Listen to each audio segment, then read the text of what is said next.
All right, welcome everyone. I'd like to call Planning Council to order. And I declare we do have quorum. Councillor Coutier and Councillor Renwick couldn't make it, but we do have quorum. And I'm going to ask Councillor Morrison to read the land acknowledgement. Thank you, Chair Stone.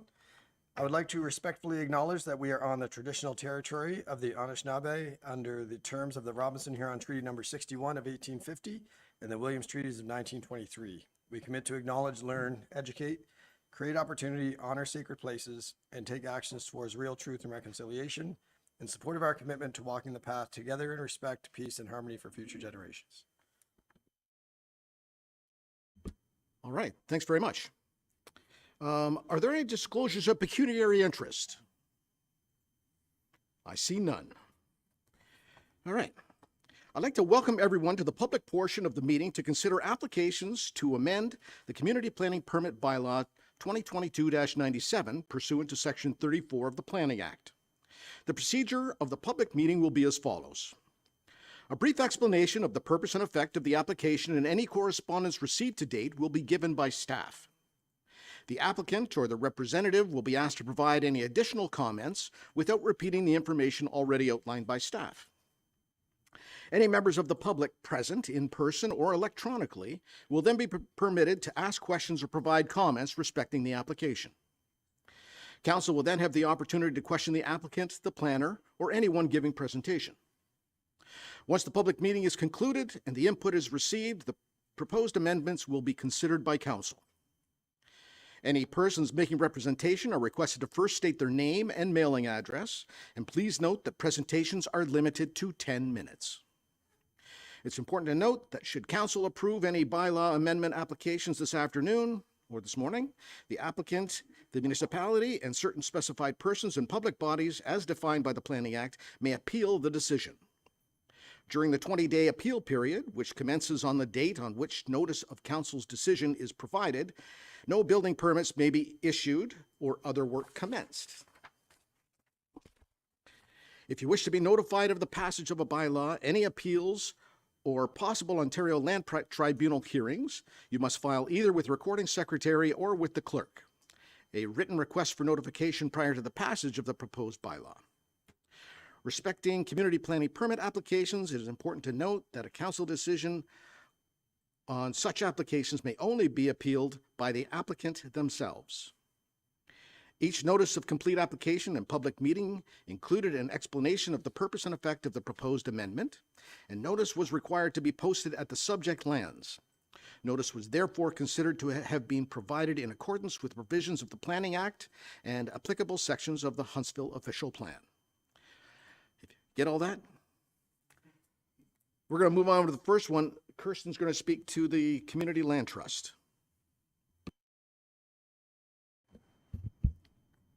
Thank you, Chair Stone.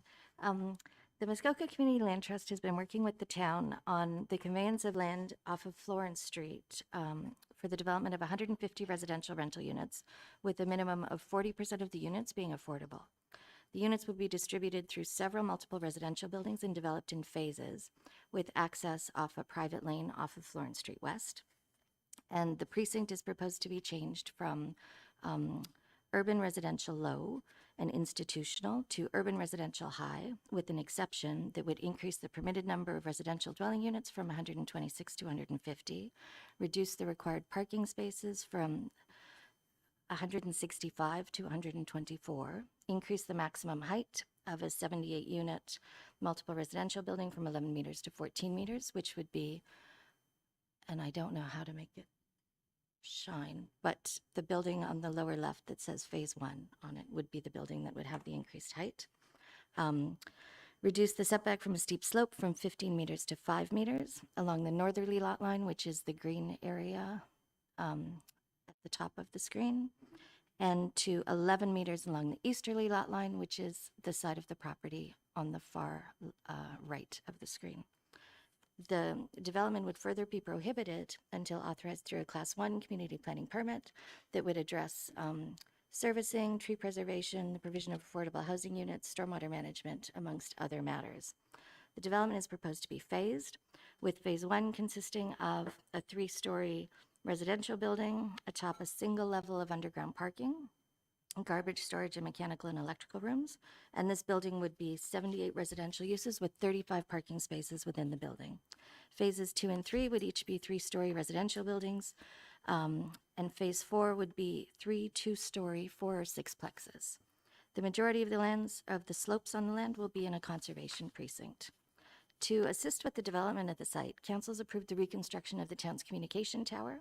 And once the tower is complete, the lands will be transferred to the land trust, with access for both the town and district of Muskoka being maintained to provide appropriate access to the town and district infrastructure.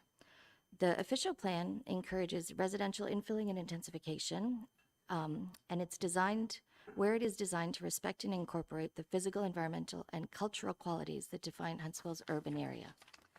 The proposed increased density is supported by the intensification policies in the official plan. The proposed development would appear to be compatible with their surrounding neighborhood while providing increased density and a mix of housing types. This compact development form is appropriate for the lands, as the density increase proposed is going to be primarily located in the central area of the property.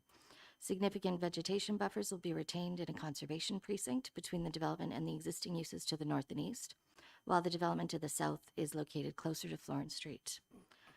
Respecting character, views, and vistas should be preserved, and prominent heights of land should be maintained in a natural appearance, with as much vegetation as possible being maintained on skylines and ridgelines or adjacent to the tops of cliffs. Of concern with this proposal is the fact that, of course, the lands are at the top of Florence Street and on a height with slopes that fall to the north and east. So, as part of this development proposal, suitable tree protection measures and vegetation buffers will be needed to ensure that the character protection policies are being upheld. With the tree preservation, the buildings should fit into the topography of the area and not project above the tree line. A visual impact assessment was provided, which I've included as a slide, that shows how the building will appear within the existing landscape.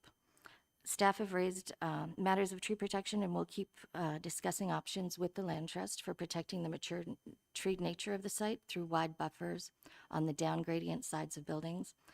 And conditions of approval have been included to respecting grading for minimum landscape and topography alterations, and implement suitable tree preservation protection measures through the submission of a tree preservation and landscape plan. Policies that guide neighborhood design within the urban residential designation are intended to contribute to the well-being and cohesiveness of the community. In this instance, relevant design policies include encouraging the retention of native species and vegetation augmented with a high degree of naturalized landscaping. The pedestrian sidewalks, walkways, and trails will be located to provide a direct link as possible with parks and active transportation in the area. And this will all be implemented through the Class 1 CPP. Policies Part B of the official plan speak to environmental protection. An environmental impact study was submitted that identifies natural heritage features and functions within and adjacent to the land, and assessed the potential environmental impact of the proposed development, and incorporated mitigation and enhancement opportunities. So the report identified that there is significant wildlife habitat, specifically when it comes to bats and some potential bird species. And so that the mitigation for those impacts would be no land clearing between April and August to comply with the regulations of the Migratory Birds Act. And that if there is proposed to be any clearing before October 1st, an assessment to see whether or not there's any bat colonies would have to be completed and mitigation imposed at that point. The policies in Section D of the official plan recognize that there's a shortage of available long-term rental stock. And as a result, the official plan encourages smart value housing in the settlement area because it's the area that's served by transit, shopping, parks, and other community facilities. So in this instance, the applicant would maintain all of the units as rental units and contribute 40% of them as affordable rental units. Because of the proximity to the railway, a noise and vibration study was requested by CN, and that has been recently completed and is going to be sent through to CN to see if they have any comments. A traffic impact letter was submitted and reviewed the assessment of the site access.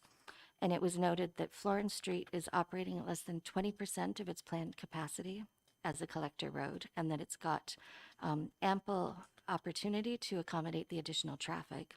The one note was that the site distances to the east are somewhat limited, and that a detailed design will need to be proposed and implemented as part of the Class 1 CPP. Pedestrian access would be available to the site off Walpole Street via walkway and also off Florence Street. And a pedestrian crossing is also recommended on Florence Street, as the sidewalk is on the south side of the road, opposite this development. Our Operations and Protective Services Department reviewed everything and noted that detailed design and mitigation measures will have to be reviewed at the development stage. The Section E of the official plan requires all new development in the urban area to be on full municipal water and sewer services. A functional servicing report was submitted that noted that there is appropriate infrastructure to accommodate the development. The district has requested that further study be done as part of the Class 1 CPP to ensure that everything that is in place at that point will be appropriately addressed. Stormwater management and construction mitigation will also be required at the development stage. Increases in height and density are permitted in exchange for community benefits, which is both part of the official plan and the community planning permit bylaw. The increased height and density must be consistent with the goals of the HOP and provide a community benefit beyond the standards that are normally allowed. In this instance, of course, and has been noted, all of the units will be rental units and 40% will be affordable, so that appropriately addresses those policies. I think I've spoken to all of these parts. The other piece that forms part of this application is the reduction in parking requirements. The community planning permit bylaw states, actually recently approved by council and as part of the housing action plan, it will be in effect later this week, because the district has just approved the official plan amendment as well. But the new standard for parking is 1 parking space for each dwelling unit, 0.75 parking spaces for each affordable unit, and then 1 additional parking space for every 5 units. So in this instance, it would be 165 spaces required and 124 are being provided. And as part of a parking reduction, we can look at requiring cash in lieu of parking to replace each parking space that's not provided. The amount is $7,500 per parking space. In this instance, a parking justification analysis was done, and it noted that the development will include additional measures to mitigate the reduction in parking, such as bicycle storage, pedestrian connections, proximity to existing transit and amenities, and the downtown core. So the author noted that in their experience with affordable rental development, the number of parking spaces would be sufficient. The District of Muskoka reviewed the application and had no objections, noting that any outstanding matters will be addressed through the CPP Class 1 phase. And the application does meet the intent of the provincial planning statement, as it requires planning authorities to provide a range and mix of housing options and densities for new housing that efficiently use land, resources, infrastructure, and public service facilities should be promoted. Finally, the housing action plan that was recently approved was updated our policies so that we would be encouraging more multiple residential rental and affordable development, and this proposal meets those goals. The application had been circulated. No public comments were received, and all of the agencies provided comments generally in support, and a few said that there's some other information they need prior to the development occurring, but that's been included as part of the recommendation. So staff are in support of the application, and I'm happy to answer any questions. Excellent. Thank you very much. I'll call on the applicant or representative to make any comments.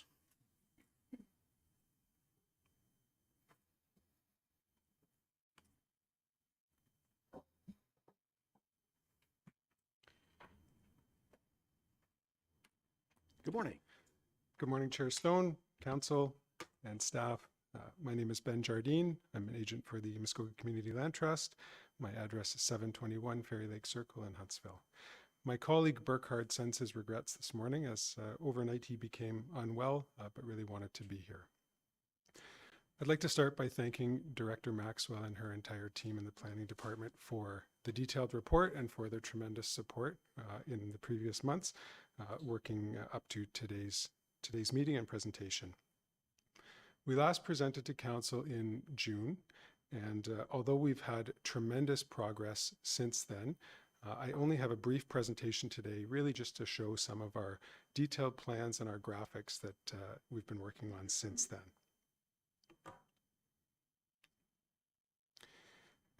This first slide represents our site plan, our finalized site plan in a more graphic format. Sorry. Okay, thank you. Test. Thank you. Apologies for that. This first slide represents our finalized site plan. And in particular, this more graphic version represents some of the amenities and features that we're planning to bring to the site. In no particular order, I would like to highlight those. Connective trails, first of all, and in particular, the connection, as Director Maxwell mentioned, between Florence Street and Walpole Street, reestablishing that connection. Landscaping with a tremendous focus on plants, flowers, and shrubs that will thrive and will really contribute to a healthy, active ecosystem. Community gardens, greenhouses, and areas for seating, gathering, and playing. A new one, and my personal favorite, is a central courtyard between the buildings, shown between the Phase 1, Phase 2, and Phase 3 buildings that will provide a tremendous area for gathering, for events, for playing, and really just greenery in general. This is something new and a brilliant component that our architect brought forward. Some off-site improvements, again, as Director Maxwell referenced in her report, in particular, a proposed crosswalk at Florence Street because the existing municipal sidewalk is on the south side, and so we're looking to promote safer access to and from that sidewalk. And lastly, a considerable amount of greenery on the site that is restricted from development and will not be eligible for any further development or clearing in the future. Other features that are not highlighted but we have factored into this plan, I'd like to just quickly reference those.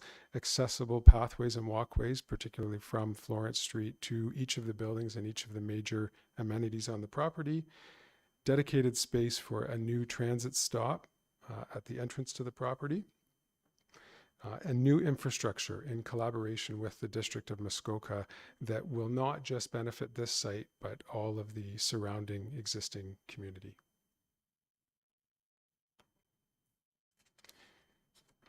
This next slide represents a typical floor plate of our Phase 1 building. On the left side is the floor plate, and on the right side represent close-up floor plans of a few unit types. On the floor plate, the different colors represent different unit styles. So for example, the purple areas represent 1-bedroom units, the red and yellow areas representing 2-bedroom apartments, and the blue area representing common space. On this particular level, a gathering room or lounge and a universal accessible washroom. Again, highlighting on the right side of the screen, the top represents a typical 1-bedroom apartment, approximately 500 square feet. And on the lower right-hand corner, a typical 2-bedroom apartment, just under 800 square feet, about 775.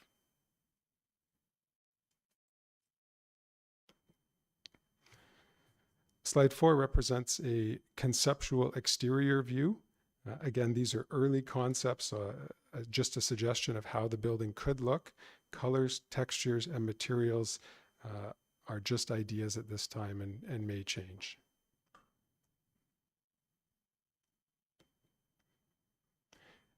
And the next two slides, again, highlighting typical apartments. This particular slide representing a 1-bedroom apartment in a more graphic format, showing furniture, showing the layout. And on the left side of the screen, a photo of a very similar, recently completed housing development with typical interior finishes. and similarly, a 2-bedroom apartment.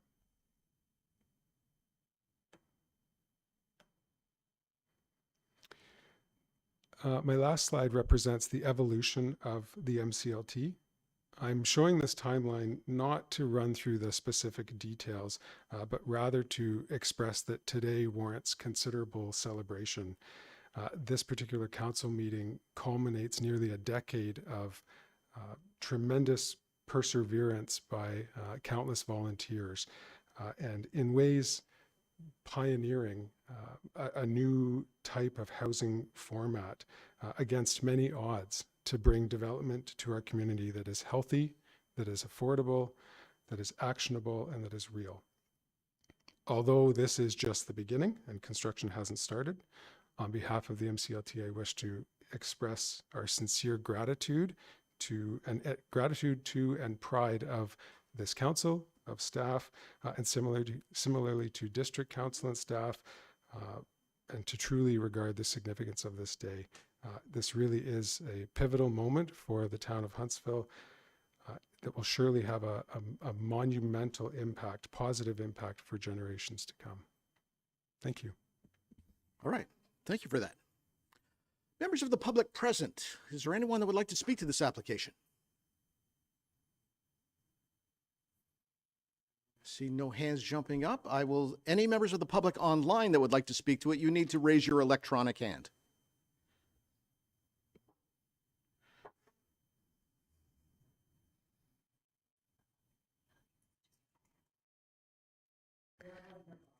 Okay, just one second. I have one hand raised online. I'll bring them in. All right, we'll go to them first. So bring them in now. I'll come back to the people in the gallery.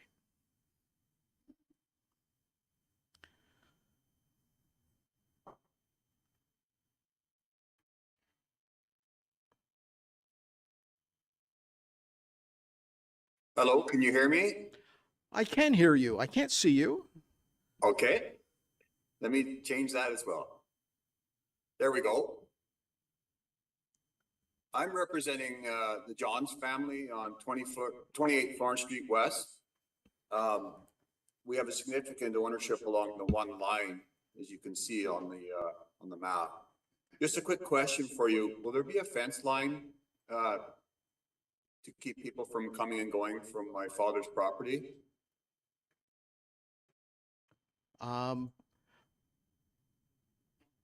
Ben, would you like to speak to that? Yes, thank you very much for the question. A fence is certainly something that we can incorporate into our site plan. Absolutely. Okay, thank you, Ben. Thank And I you. like, just a quick question for clarification. There's no construction timeline yet? Ben? Thank you again for the question. We don't have a specific construction timeline. Of course, we have aspirations, but there's still a significant amount of submission and approval that have to be granted. Thank you, Ben. All right, thanks for your questions. All right, I'm going to go to members of the public present. Would you like to come down, please? No, you need to come down to the microphone so everybody in the world can hear you. And if you could state your name and address for us first. My name is Tinka. Forest Street West. I'm sorry, what? My name is Tinka, and I'm at 15 Chorus Street West. Thank you. And I'm just a little.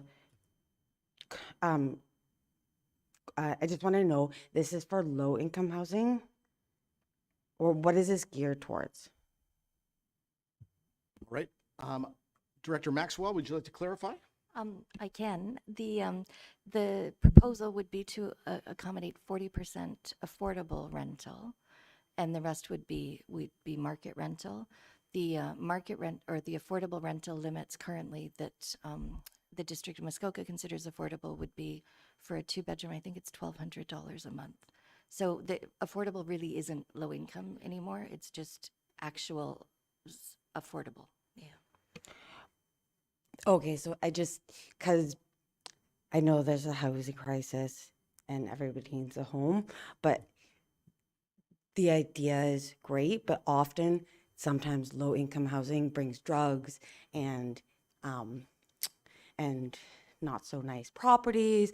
And so even like in this neighborhood here, there's lots of houses that are geared towards low income, and then like there's like people passed out on the lawns, and I can name several houses that I've seen, and I'm just concerned because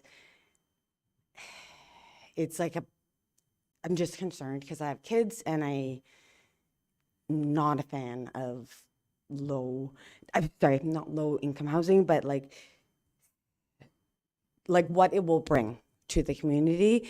I know it's a great idea, but so was communism, and that didn't really work out so well, did it? So I wonder if there's some sort of like what you do with stuff like that. Thank you. I think we know what you're contemplating there. Can I ask Ben to speak about the maintenance of the property and who does that? Yes, thank you. Through you, Chair Stone. Thank you very much for the question.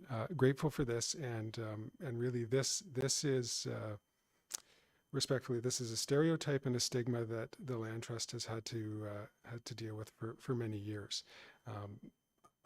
I assure you that this is not a social housing development.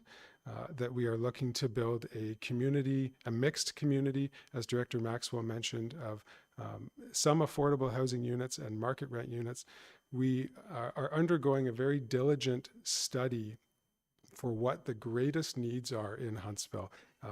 Presently, there are doctors that can't find housing and many other healthcare workers. There's a tremendous need for workforce housing in our community. I think really housing of all types affects everybody in this room in some form or another. The benefit of the Land Trust model is that it is really self-sufficient when it's complete, and there will be a continual investment into the property. And so traditionally where properties of low-income housing may lack long-term investment or reinvestment, that's not the case with this development. Members of our community will be proud to live here, will contribute not just to the property and to their home, but to society and the community at large. So I look forward to speaking with you more about this and with my colleagues at Land Trust.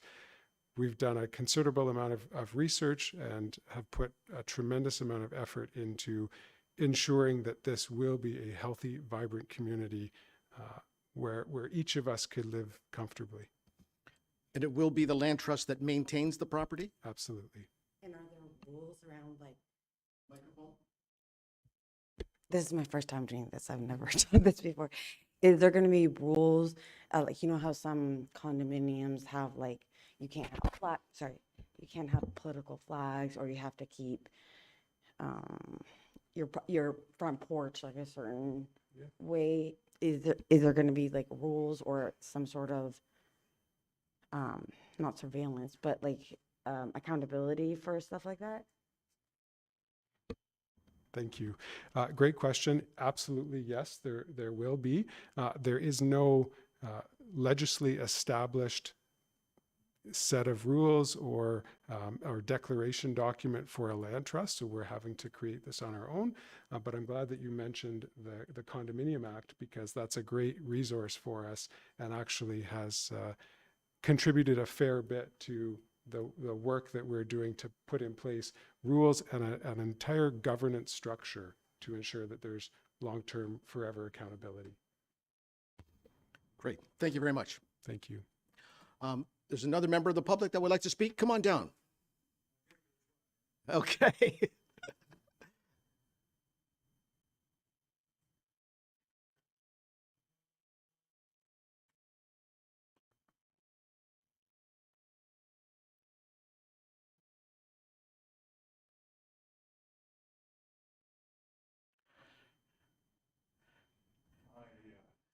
If you can state your name and address first, and Yes. then go ahead. Baden Johns, 28 Florence Street West, Huntsville, Ontario. That was my son, Mike, that spoke from Eganville this morning, and he's very concerned about the property. I just have it in my heart. about this property. I've been there since 1963, and it's always been sort of wild, and I can understand progress. I worry about the winter time. The Florence Street Hill is famous, even though the town does a great job. It's slippery. There's a sidewalk on one side. What happens to the little kids that are going to school?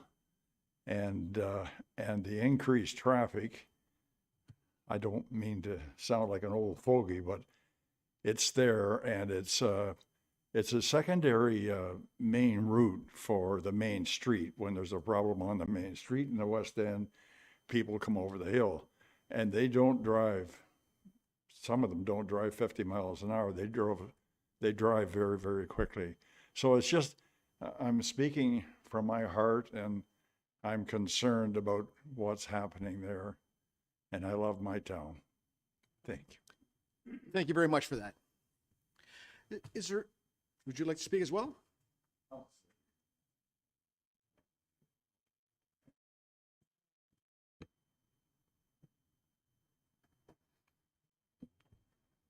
Dan Vanderveer. I'm at 32 Florence Street West. John is my next door neighbor. I'd mentioned to you earlier, and he mentioned it. The hill it's a wonderful place, but you have to know. We are most annoyed on the hill when people who don't know how to drive in the wintertime drive on the hill, because they often may not have the right snow tires or whatever, and they spin. They don't make it up, and it's a danger. They slide backwards. A car went through the window of a house on the corner of Florence West and Rice Lane several years back. And so the hill is a winter difficulty. In the summer, it's great. But in the winter, the winds shift.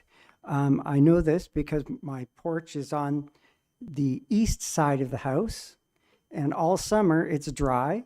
And in October, it changes. All of a sudden, the rain comes right in the porch, right to the wall. And that's about a 15 feet impasse of rain. So the wind changes, and it's so strong that, just so you know, heating anything on top of the hill will not be very easy, because it is a raw wind.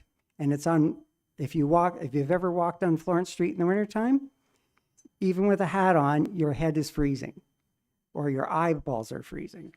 It's just the coldest place in town when the wind, and it has wind all the time.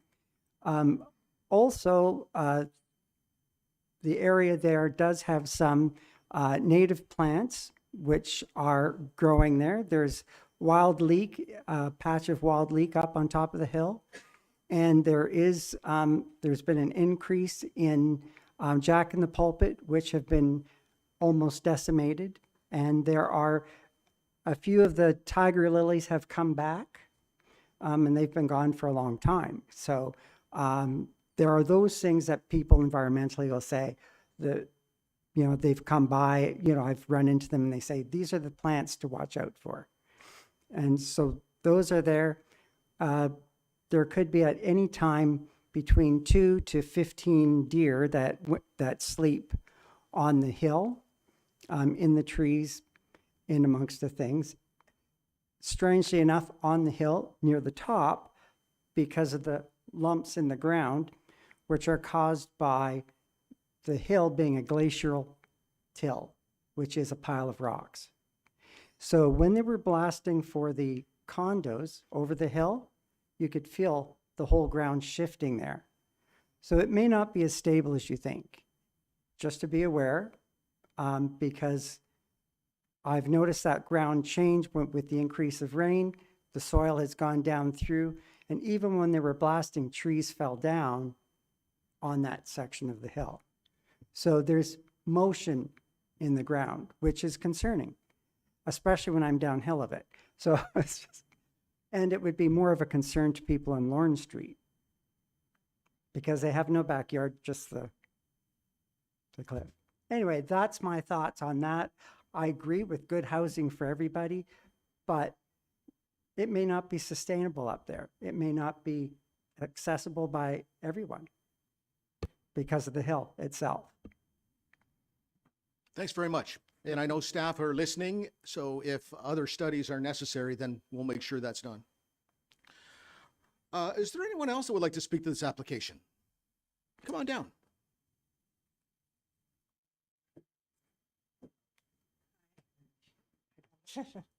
Hi, I'm Lee Robert. Am I on? I'm Lee Robertson, 53 Florence Street West. So first off, I know for sure that certain people in our neighborhood didn't receive the letter, so that might be a bit of a concern today. I know 45, that's almost across from the road in, didn't receive a letter of notice about today. And I know Mr. Hutchison on Frederick Street did not receive a letter about today. My concern definitely is the street, the volume, the hill, but, sorry, yeah, the street, the microphone, the hill, the traffic. I would like to almost challenge the traffic study that we're only at 20% on our road. That just seems really low. It's almost becoming an arterial route as opposed to a secondary route, Florence Street. That's my first concern. My second concern is the parking. I know your parking comments are on the proposal as a whole, but on phase one in particular, I believe there's 75 units, 73 units, 78 units, and with a request to reduce the parking just for that to 35. No? Go ahead, Ben. Thank you, through you, Chair Stone. Thank you, Lee, for your questions, particularly pertaining to the parking. Phase one will have 35 parking spaces under the building, Yes. and the balance required outside surface parking. And so the parking reduction that we're seeking today actually will not be required until all phases of the development are complete. And so for phase one, we'll be able to meet the bylaw. Okay. Okay. Sorry for that confusion. No, and my other question, I don't know if it's appropriate for now, but I'm under the impression that the MCLT is all about being able for people to purchase homes at an affordable level, but phase 1, 2, and 3 are rental apartments. So has your policy changed on what you guys are? Because if it is, I'd like to know where all the rental monies will go if it's nonprofit. Thank you, Lee. Great questions again. Very early on in the early days of this development, there was a model that we entertained that was for purchase. Research of the specific needs in town really highlighted a greater need for rental. And so that's been our model for the last many years.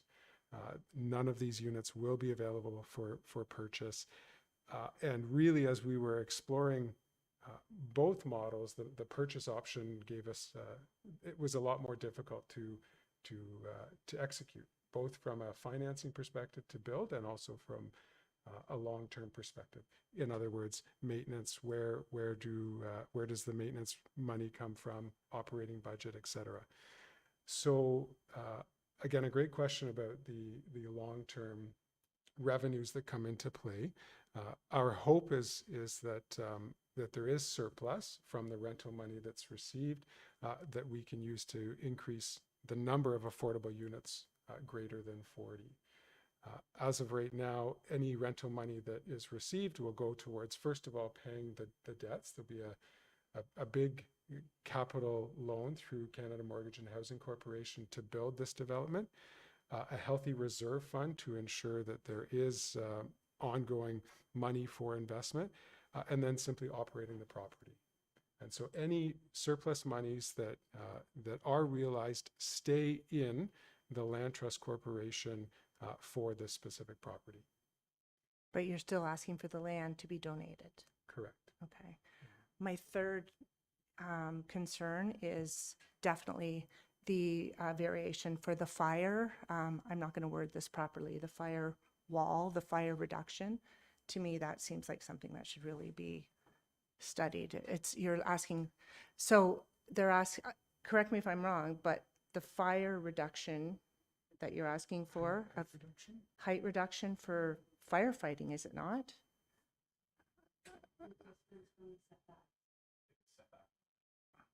On the cliffs. The steep slope setback. Yeah, the steep slope setback is being reduced, or being asked to be reduced by 10 feet, 3 meters, I believe. For the, on the north side. Increase the maximum, Of the property. reduce the setback from a steep slope from 15 to 5 meters along northerly and 11 along easterly. Now, doesn't that also incorporate potential firefighting? Okay, so I'm not understanding what that is. No, I apologize. Sorry. The town's policies and bylaws say that if your property has any slopes on it, we want you to maintain a certain setback from them so that the slope is not altered. And that you don't have to do anything with the slope to, and to make sure that it's stable land. So in this instance, a company has been engaged to determine whether or not a reduced setback is appropriate if the and I know the gentleman before you was speaking about how the rocks are shifting, possibly. So there's a company that will evaluate what the substrate of the land is and make sure that any building that's closer than the 15 meters to the top of the slope is being appropriately mitigated, and that there isn't going to be any impact to the slope. It's really just that setback from, Okay. the edge of the I hill. misunderstood Yeah. that. And has that study happened yet? It's in the works. Okay. The town also did a study in that general area for our communications tower. Okay. And it came back as it's okay. Okay. Yeah, I mean, we are using the word cliff here quite a bit, and I'm definitely concerned about erosion of those areas and, of course, displacement of land. Like, as we know, every time a hole is dug, that water, that land, everything has to go somewhere. So this is a considerable development for, once again, Mr. Stone, or Mr. Dan, I don't know.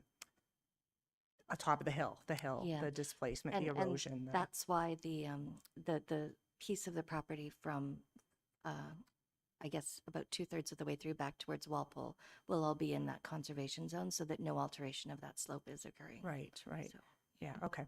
Okay, thank you. All right, thanks very much. Come on down.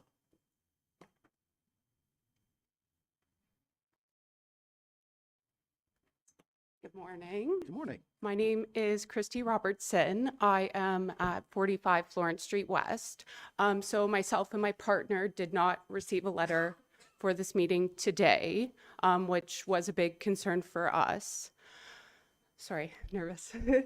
Okay, so I have many concerns about this project. I am all for affordable housing. I am all for new rentals in Huntsville. I know there is a need for it. However, is this property the right one? I do not think so. So the erosion of the land is a main concern with the trees, the very mature trees on Florence Hill. I'd like to know if there's going to be more nature studies done. There are endangered bats in the area. There are endangered birds in the area as well. The deer population, as well as the other gentleman said, the different wildlife plants that are also endangered, sorry.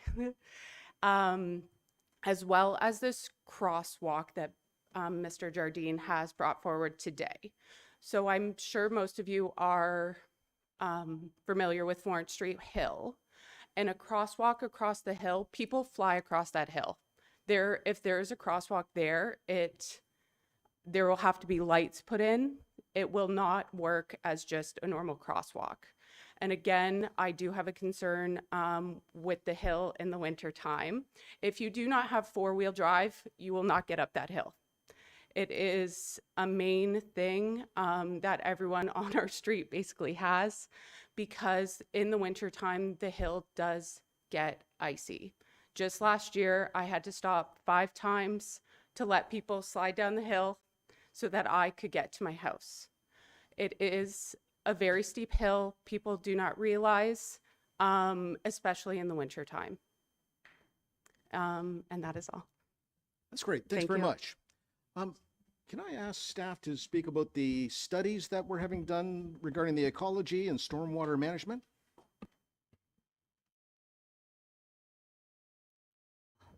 Sorry. We did have the environmental impact assessment was done to identify if there were species at risk or significant wildlife habitat on the site.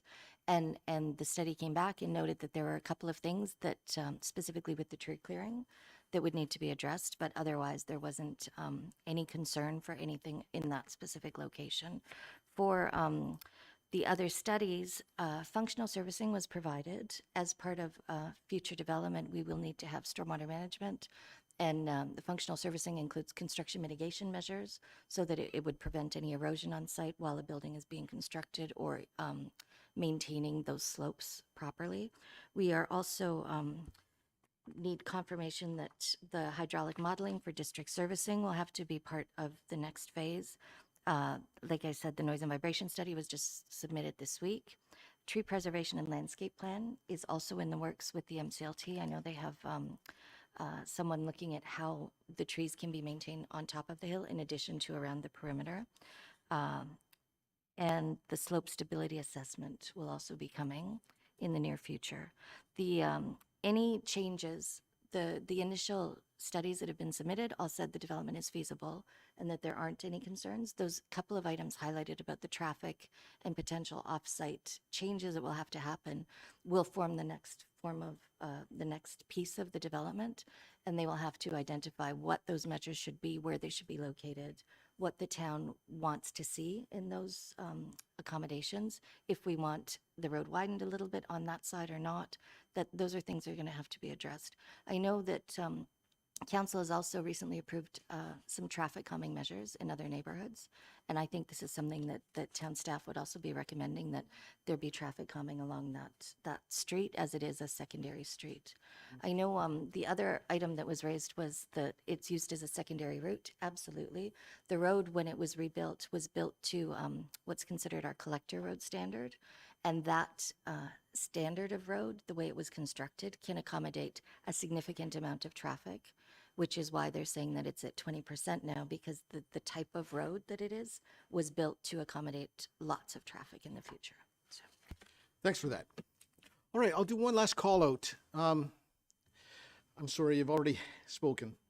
Is there anyone else that would like to speak? Seeing none, I'm going to go to council now. Any comments or questions from council? Mayor Alcock.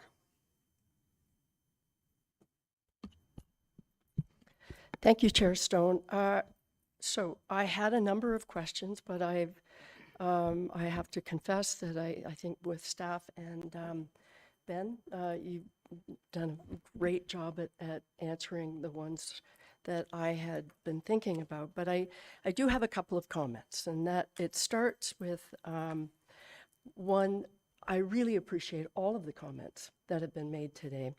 And it's interesting because, especially with Lee and Christine, I remember talking to you during one of the elections, I can't remember which one, when in the early days, the proposal was to put this development in your backyards, in the municipal property that everybody believed was very much an open space that would always be that way. And I remember at the time saying, I agree with you. I think this is not an appropriate place for the development. And I understood the issues that were raised around that. When we looked at this proposed property, from my perspective, and I still believe this, one, it's a much larger piece of property that already has approved zoning for housing on it. And as it was pointed out by Director Maxwell, it already has approved zoning for 126 units. So what this zoning request is doing is asking for an increase in that number. So I think it's really important, from my perspective, I would say the other piece never had that and was too small for what we were discussing. This piece already has approval for development. So it's really a question of, okay, well, what kind of development? And again, I'll go back to, and I think, Ben, I was so appreciative of how you responded to Tinka, and I appreciate your query about, You know, what does this housing look like? Here are the experiences we see. And as someone, and I've lived when I lived in Toronto, I lived in a housing cooperative. And that model is very much the same as the model that's being presented today, which is it's community development. It's not just building bricks and mortar. It's community development. And Ben went into some of the features of that. I may ask Ben to embellish on that when I'm finished, but that not only, and the mixture of housing, it's the mixture of where I lived, there was a mixture of townhouse development, stacked towns, and multis. I was, you know, a 4-story building surrounded with townhouses, much the same that's being proposed today. And so people who live there, some are what we would say are very affordable, and then the others are affordable market. So it's not a model, that's what we're discussing today is not something that is new. This is something that is very successfully done in many other places. So for me, I get very excited when I see this because it is community building. And the thing I should say too, that if people are worried about things like property values, in fact, the studies show that this kind of development it fits in with a community because it becomes part of the community. And so I really thought it was important to stress that, and why personally I get very excited by it. So the second thing is, I think all of the comments that were made around safety, traffic, and we are proposing pedestrian connections, that they are critically important. This is why these meetings are so important, because I appreciate that, you know, people do have concerns. I know what Florence Street is like. And you're quite right. If we're adding more than 100 units eventually to this area, we better be sure that it's safe, because we're hoping there will be kids in this development and that they will feel comfortable walking to school, and that seniors who live there will feel comfortable walking to the downtown. So as our director alluded to, we are starting to put traffic calming measures elsewhere in our community, and we're finding great success with that. But absolutely, please be assured, there is much to do around that part of this development project. So I, for one, really appreciated those comments. And I guess my question would go back to Ben. If you could, one more time, talk about what distinguishes this development from what you see elsewhere in what we would say are more, you know, had we agreed, we wouldn't have needed approval to go ahead with 126 that are already approved here. What distinguishes this from other developments? Ben? Thank you, Mayor Alcock. Tremendous question, and there are many factors that distinguish this from a typical affordable housing, or forgive my archaic term, social housing development. First and foremost, the land trust maintaining ownership of the land, of the buildings, of the assets, of all of the infrastructure, gives the land trust the control, the responsibility, and the accountability of maintaining property standards that are high. Our intention, our goal, really our mandate is not to achieve minimum standard. It's to set a new standard of quality, of comfort, of care, and of community investment. Owning the assets in perpetuity allow us to do that, allow us to reinvest. The land trust model, having tenants and long-term rentals as opposed to selling, again, contributes to us keeping control and maintaining that standard of care. We have the ability to really we have the ability to vet our tenants and to prepare a demographic for this development that will ensure that it is a healthy, thriving community. And so not that I at all want to suggest that there is an eligibility criteria to live here. That is not the case. But Land Trust and our committee, our board, we are trying to put forward a tender for tenancies that will invite a wide audience of people from our community. Seniors, young families, those that are working, those maybe that are job seeking and could have employment opportunities with the Land Trust, maintaining the property. There are countless factors that I could go into detail on, and I wish some of my colleagues were here to help articulate this, but it really is our focus to develop a community that is thriving, diverse, very mixed, and the intention is that someone, a person, people, a family may seek to live here at first because they need affordable housing. But in living in this community, they will receive the support that they need to break free from the need for affordable housing, move on, hopefully within our community or outside, and then free up that affordable housing unit for the next people. This is all about the housing continuum. We're targeting, at this point, solution in the middle of the continuum to free up capacity at both ends. Thank you. Perfect. Thank you. Council, any more comments or questions? I'm not seeing any. So I have a lengthy resolution here, which is exactly like it shows in the agenda package. So I won't be reading it, but I will ask, all in favor? And that carries unanimously.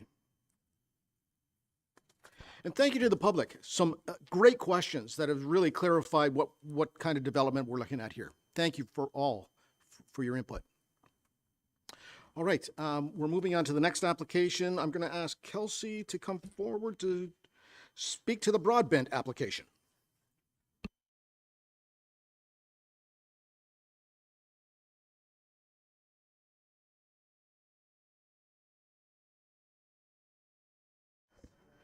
Good afternoon, everyone. Thank you, Mr. Chair. Through you, the subject property is located at 31 Kitchen Road South. The property is within the urban residential designation in the official plan. Oops. And the property is within the development precinct with site-specific exceptions D23 and D24 and natural constraint overlay 2. The community planning permit bylaw amendment application has been submitted to change the precinct on the lands from development precinct to an urban residential medium with exception precinct on the southern portion of the lands.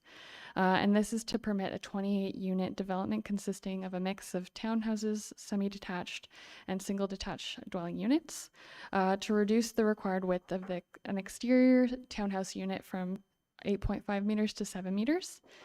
And to reduce the aisle width for double lane traffic from 6.7 meters to 6 meters, and to permit development within 30 meters of a natural heritage feature or area, which are wetlands and stratum due to deer wintering habitat. The amendment is necessary to facilitate the creation of one new residential lot and for this development. The severed lot is proposed to have an area of approximately 2 hectares and 20 meters of frontage along Kitchen Road South. So you could see here is the frontage for the severed lands. And the retained lot is proposed to have an area of approximately 9 hectares and 80 meters of frontage on Kitchen Road South. So it's to this south portion here. I'll there's a part of it's maintained, and then there's a part that extends that's unmaintained. The D precinct prohibits development to occur unless there is an authorized community planning permit bylaw amendment. Prior to the CPP being implemented, there was existing outdoor storage on the property, but areas were altered and expanded. To address this matter, a previous amendment was approved to permit the changes and expansion to the outdoor storage areas that were non-complying, as well as to establish a new storage area and storage building and office trailer on the south portion of the property. And that's approximately going to be located here on the retained lands. It should be noted that there are still outstanding bylaw complaints on the property relating to the site alteration, placement of fill, and outdoor storage. Some bylaw non-compliances were addressed through this previous amendment, although the restoration works that we did require have not yet been completed. So the amendment is also required now for the consent because the development precinct has no set standards because it's meant to go through this process. So there is the amendment needed for this use as well as reliefs that I noted prior. The urban residential precinct generally encourages intensification and a range of housing types. Relevant design policies also encourage new residential developments to be visually interesting through an inclusion of a mix of housing densities, as well as varying the location of buildings on lots utilizing natural features on the site. Also required under these policies is the retention of native species and vegetation to ensure a highly naturalized look. These policies can be addressed in detailed design through site layout and through landscaping and tree retention plan. However, the site plan should further detail the areas for tree retention and to ensure as much vegetation can be preserved as possible and within the buffers. So their initial site plan has shown that they're going to hopefully provide these buffers, but this should be shown further on the site plan. Also, there is an amenity area shown if I go back. So it's in the center here. However, the rear yard of the dwelling units in front of this amenity area, so it's unclear how this will provide suitable functional open space for residents. The official plan also talks about development being designed for pedestrian connectivity and vehicular traffic, and the current configurations limits future connectivity to the retained lands and does not consider pedestrian connectivity. So there's currently kind of a driveway that goes through over and where it would go to the retained land. So this kind of design, it is a loop, so it kind of prevents people from walking through or going for future developments. So a scoped EIS was submitted in support of the application. There were 4 permanent water courses identified and a pond feature. During the site visit, fish were observed in 2 of the water courses and are assumed to be present in the other 2. Unevaluated wetlands were also documented on the severed area of the property, proposed severed area, and on the adjacent lands just north. All development is recommended to be set back 20 meters from the wetland and 20 meters from the identified permanent water courses and pond. The report also reviewed the steep slope areas in stratum due to deer wintering habitat. The author did not anticipate any impacts to these features, provided that the appropriate setbacks were provided from steep slopes, and did not anticipate that there was substantial deer wintering habitat on this portion of the property, as there was a lack of the vegetation needed to support those environments. However, as the wetland setback is proposed to be less than 30 meters, a peer review would be required in accordance with the approved terms of reference.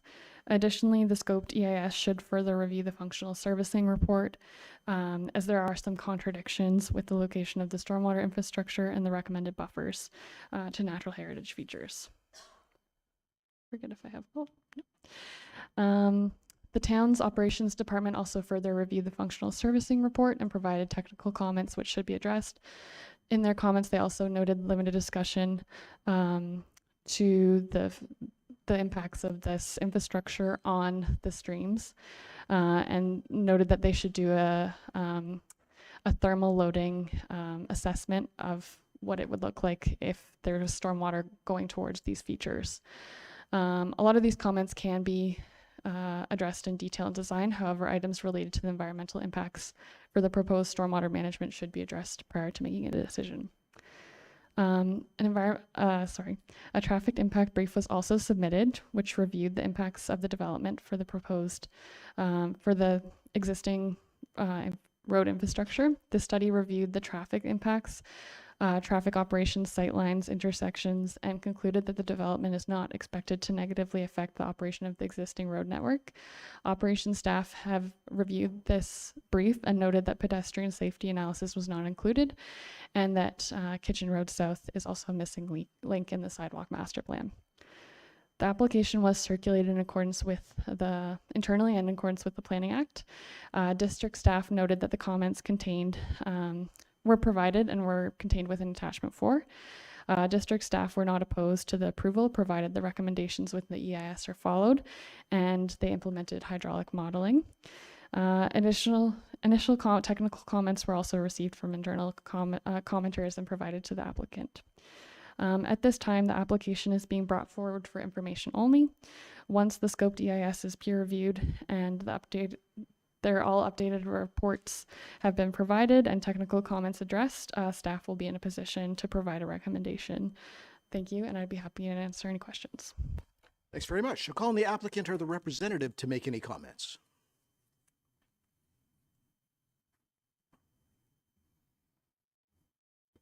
Good morning. Morning. Yeah. Committee, Lanny Dennis Planning, Box 254, Nova, Ontario, P0A1R0. I represent the purchasers, the same group that did the Horizon condo project on Florence Street. So I had a chance to review the staff report and obviously listen to the presentation. I think that's a fair and accurate assessment of the proposal. We acknowledge that this is an information item only and no decision will be made today. Just a couple of items. We did have a pre-consultation with town staff, and they required several professional reports be submitted, traffic, ecological, civil, planning in support of the new vacant and intended residential development. Just to recap, the proposed severed lots about 2 hectares in size and about 20 meters of frontage on Kitchen Road South. The intention would be, as noted by the planner, that there be 28 new townhouses, but the proposed zoning would also permit singles, which may be developed depending on market conditions. So in effect, it's sort of like a little bit of a flex zoning, and it would allow for a nice mixed use on the property. And obviously, as noted by the planner, the exceptions are required to facilitate the development. The even if we went forward with the singles, they would be intended to have ADUs in them as well, which follows the town's recent initiative, the housing action plan. So the idea would be to intensify the urban area, even if it was singles. It's in the urban settlement area. It's designated residential, and of course, this is where development is intended to be focused, intensification permitted, and of course, to encourage the use of existing municipal infrastructure. On that note, the property will be serviced with municipal water and sanitary sewer. The development is in character with the proposed and existing residential uses in the immediate area. I think this lot, being in the urban area, is extremely underutilized. The property itself is in close proximity to Highway 11, fairly close to downtown, and certainly within reach of the Hunters Bay Trail for a recreational amenity to be used. We understand that peer review will be required for the ecological, and that there are some outstanding comments with respect to the studies. We'll move forward to try and address those as best we can. And I think, as staff indicated, much of the design of the property can be dealt with at the detailed design stage. I just want to let you know the owner is anxious to proceed to bring about some much needed housing in the community. Thanks. Thanks very much. I'll go to members of the public. Anyone present or online that would like to speak to this application? If you're online and you'd like to speak, you'd need to raise your electronic hand. Chair Stone, I see no hands raised. All right, I'll go to council. Councillor Morrison. Thank you, Chair Stone, and through you to Director Maxwell. For this application, I agree with staff's recommendation that we don't make any decisions today. There's still a lot of steps to be taken. Just for timelines, assuming that the steps are taken, seems like the applicant is doing everything asked. If all the steps are taken and come back to us, what would be the timeline or soonest availability that we could see this approved? I guess to Kelsey. All right, Kelsey. Thank you. It's always hard to predict, but we've had, I've emailed people for quotes for the peer review. We just have to secure that. But everybody's given me a pretty short turnaround, which is great. So within like less than a month at least, or 2 weeks.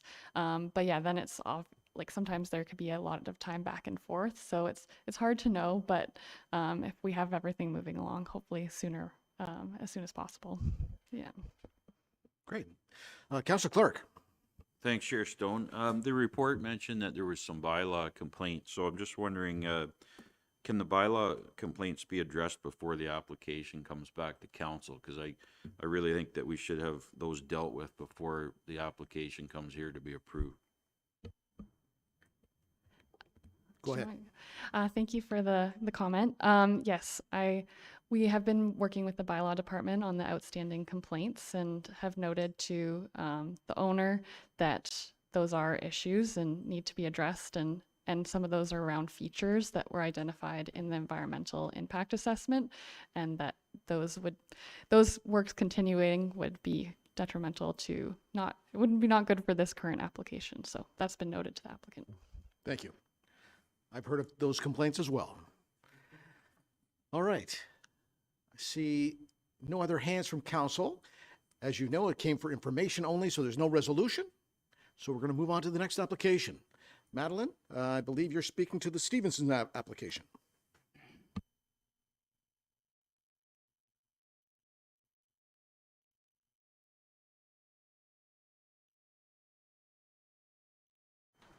Good morning, everyone. Thank you.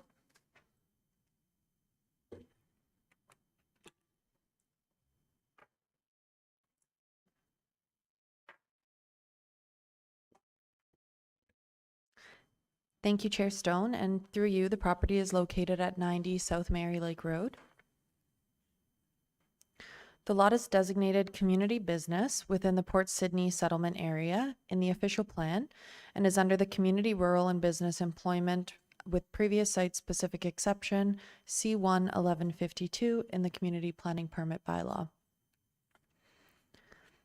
The applicant is proposing to permit the construction of a 130 square meter single detached dwelling, with attached deck and porch on the property.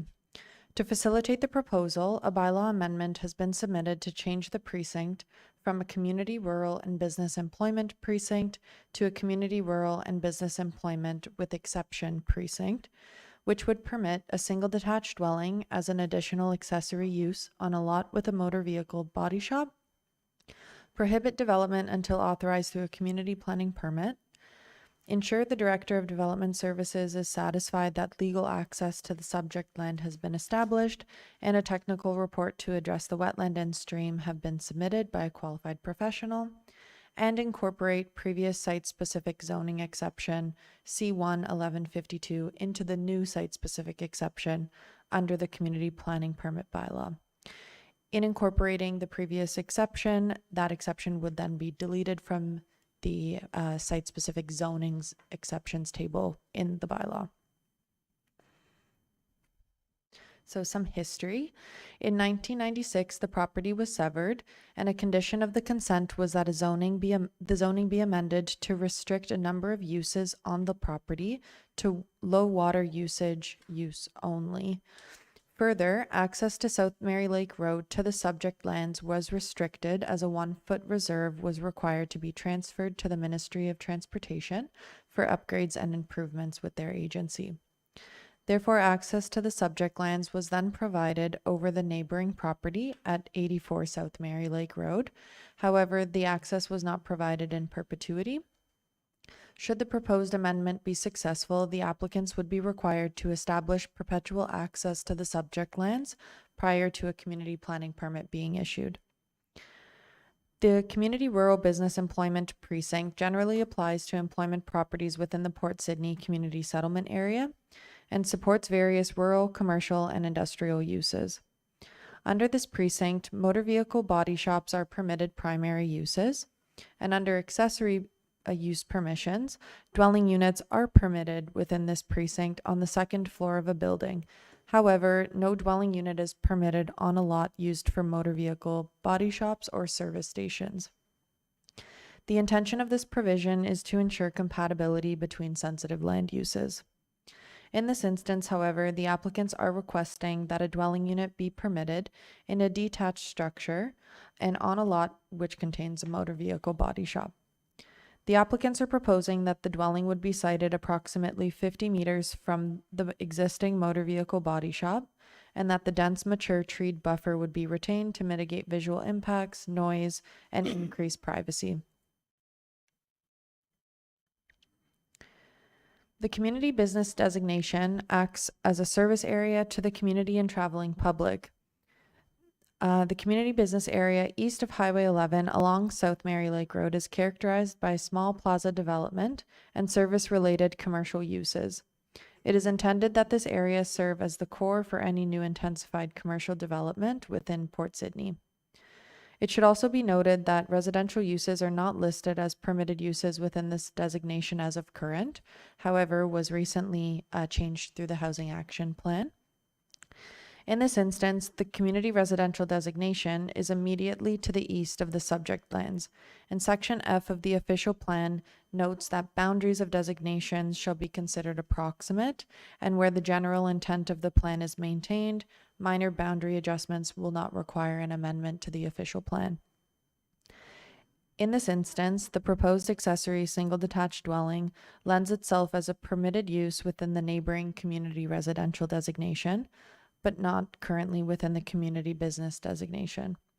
As the intention is for the single detached dwelling to be accessory to the motor vehicle repair shop, significantly set back and buffered from the public roadway, the proposal allows for a soft transition between the two designations, as well as addressing the considerations for land use compatibility as outlined in the official plan.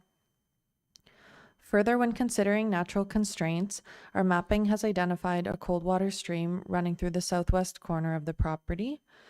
Additionally, based on aerial imagery, the low-lying nature of the abutting lands, and through staff site visits, there appears to be an unevaluated wetland in proximity to the property.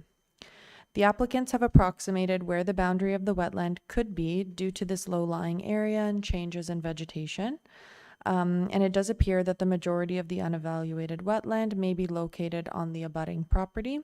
And there's potential that the cold water stream is within this area as well, as the cold water stream's location through our mapping is not accurate when visiting the site. The official plan requires that new development maintains a 30-meter buffer from the boundary of a wetland and from the limits of a cold water stream.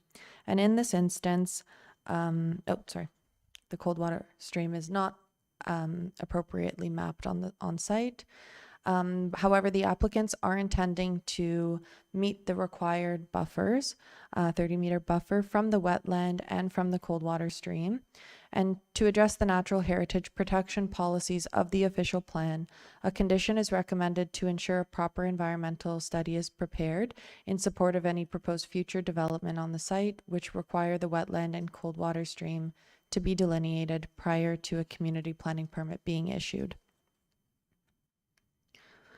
The application was circulated in accordance with the provisions of the Planning Act, and through staff's review and analysis, the application appears to meet the intent of the official plan and be consistent with the provincial planning statement. As such, staff are recommending approval. Thank you for listening. I'm happy to answer any questions. Thanks very much. I'll call on the applicant or the representative to make any comments. I don't see one here. Are they online? Oh, you are here. Okay. Do you wish to make any comments? You don't have to. All right, that's fine. Perfect. Council members, any comments or questions? Oh, I have to go to members of the public. Any members of the public that would like to speak to this application, either present or online? Chair Stone, I see no hands raised. Thank you. All right, now I'll go to council. Any comments or questions? Nothing. All right. Once again, I'm not going to read the resolution because it's exactly as it laid out in the agenda. So I will call the question. All in favor? And that carries unanimously. All right. Thank you. Madeline, you're sticking with us for the Harrower properties. Thank you, Chair Stone. Through you, the subject property is located at 2 Crescent Road. The lot is designated industrial business employment within the Huntsville urban settlement area, specifically within the Karen's Crescent business employment area in the official plan, and is under the urban business employment with previous site-specific exception C1-1064 and a natural constraints 2 overlay in the community planning permit bylaw. Oh, sorry, this is that screen.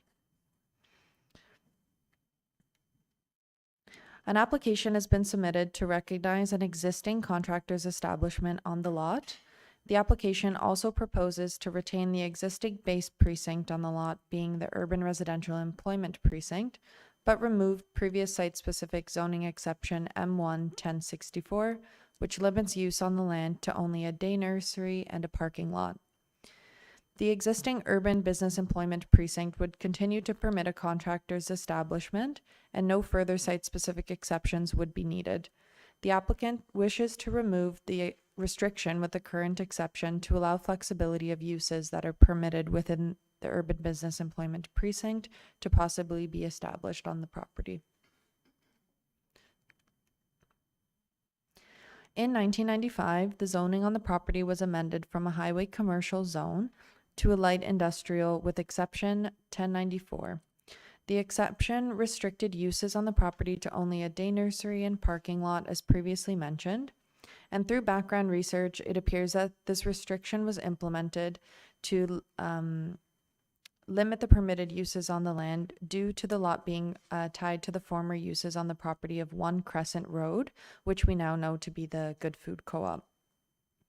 It appeared that in 1995, the previous use was an automotive manufacturing related use on the property, and the use for the subject lands was to provide shift workers with options for childcare and or overflow parking.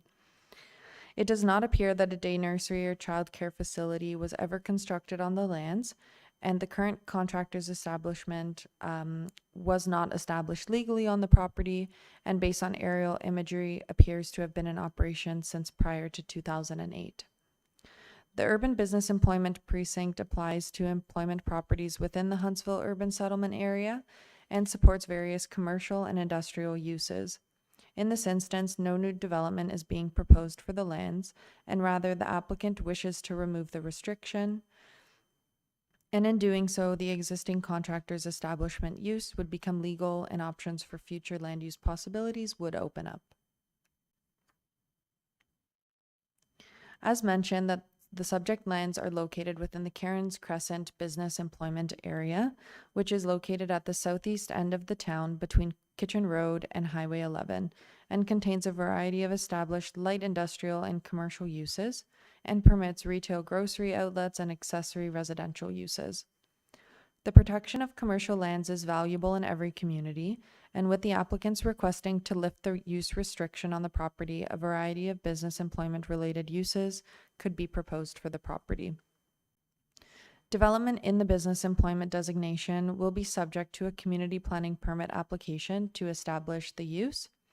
The applicants will incorporate a high degree of urban design and incorporate substantial landscaping, including native species, to screen blank walls, loading and parking areas, and break up visual impacts from large buildings. In this instance, as no additional development is proposed or required to accommodate the existing use, and the site layout and character of the area would remain the same. The applicants will not require a community planning permit until such time that they wish to expand the contractor's establishment use on the lands or propose an alternative use. Natural constraint mapping has identified deer wintering stratum 2 on the subject property. Since the property has been disturbed within the area used for a contractor's establishment and no additional development is proposed at this time, it appears adverse impacts to deer habitat are minimized. The application was circulated in accordance with the provisions of the Planning Act, and through staff's review and analysis, the application appears to meet the intent of the official plan and be consistent with the provincial planning statement. As such, staff are recommending approval. And thanks for listening. I'm happy to answer any questions. Thanks very much. I'll call on the applicant or representative to make any comments.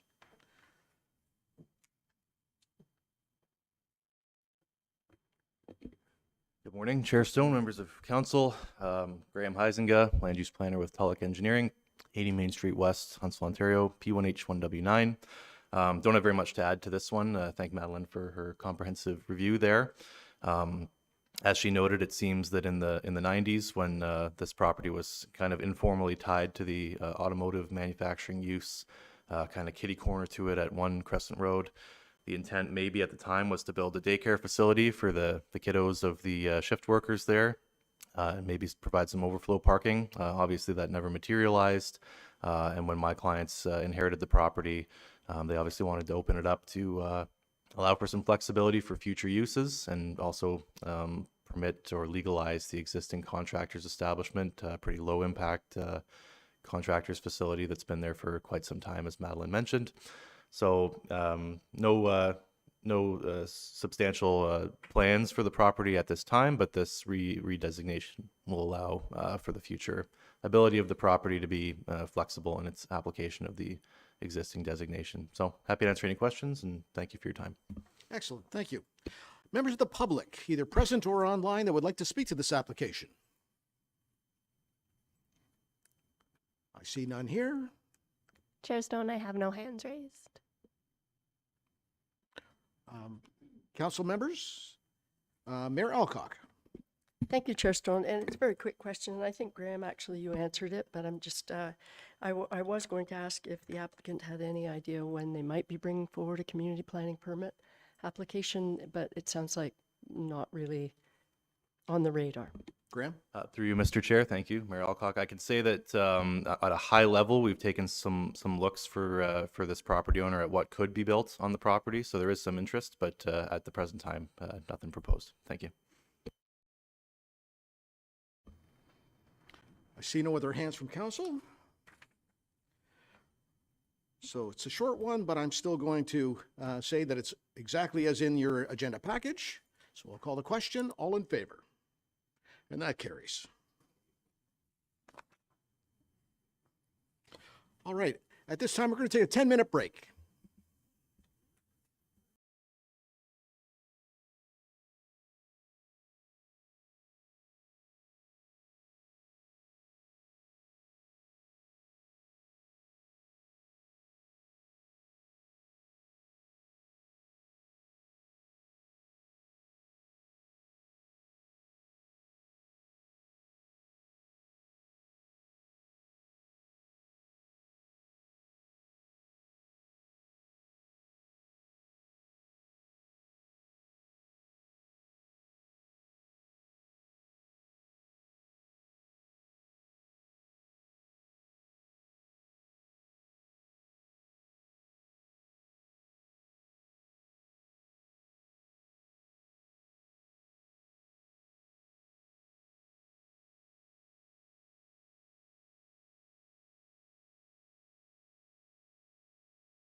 All right.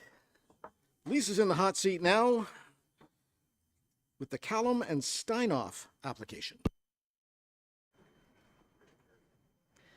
Thank you, Chair Stone, and through you, the subject property for this application is 200 Micah Mine Road. The property is within the waterfront designation in the official plan and the waterfront backlot WB precinct in the community planning permit bylaw with natural constraints, 2 overlays indicating steep slopes. The property is accessed via Micah Mine Road, which is a private road. The purpose and effect of this application is to change the precinct on a portion of the lands from a waterfront backlot precinct to waterfront backlot with exceptions, to permit the construction of a single detached dwelling on lands not directly accessible from a road maintained year-round by a public authority, require a 10-meter wide treed buffer along the frontage of the property except in the location of a maximum 9-meter wide driveway, require a community planning permit to be issued prior to development proceeding on the lot, and require that a community planning permit shall not be issued unless the Director of Development Services is satisfied that the following matters have been addressed in addition to all other applicable requirements of the CPP bylaw, being an agreement is entered into between the owners and the town of Huntsville to be registered on title to the lands, acknowledging that access will be on a private road, no municipal services will be available, and the dwelling will be fully sprinklered or include other appropriate fire suppression or mitigation measures to the satisfaction of the town. In the waterfront backlot precinct of the CPP bylaw, where a lot does not front upon or have direct access to a road maintained year-round by a public authority, only woodland retreats are permitted to be constructed. Provisions of the official plan state that backlot development is generally located on larger lots which front on year-round maintained public roads. However, the OP also recognizes that access to properties within the waterfront designation is often provided by a network of public and private roads. In this case, there is an existing right-of-way over private lands which Micah Mine Road has been constructed on, and this property does have access rights over. The application was circulated in accordance with the provisions of the Planning Act and the CPP bylaw. No objections have been received to date. Given the analysis of the town's policy and the proposal, the application appears to conform with the OP and the provincial planning statement, and as such, staff are recommending approval, and I would be happy to answer any questions you may have. Thanks very much. I'll call on the applicant or the representative to make comments.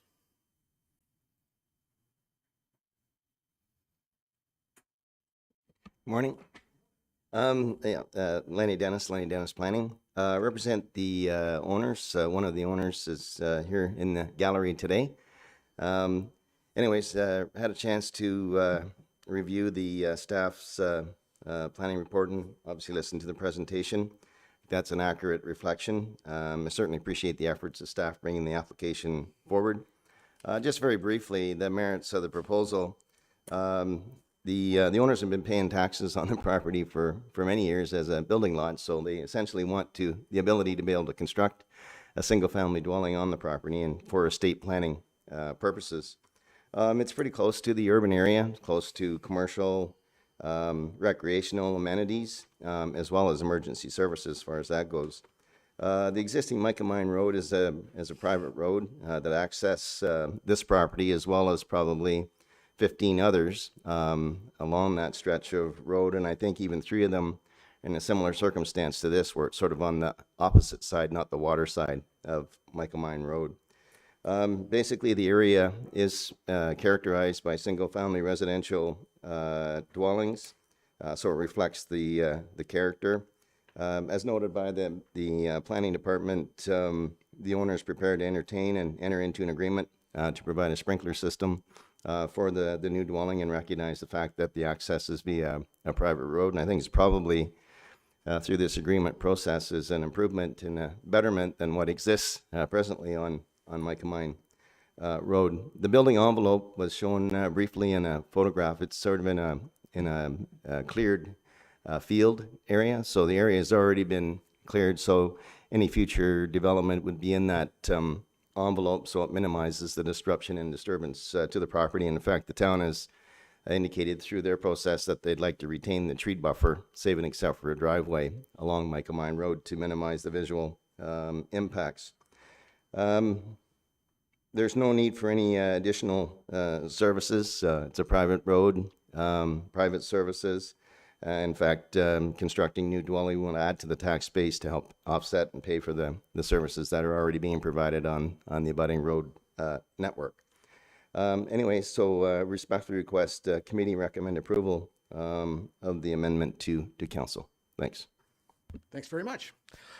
I'll go to members of the public, either present or online, that would like to speak to this application. I see no one in the gallery. Chair Stone, I see no hands raised. Thank you very much. Council members, any comments or questions about this? I'm seeing none. All right. Once again, the resolution is exactly as it stands in your package. So I will call the question. All in favor? And that carries.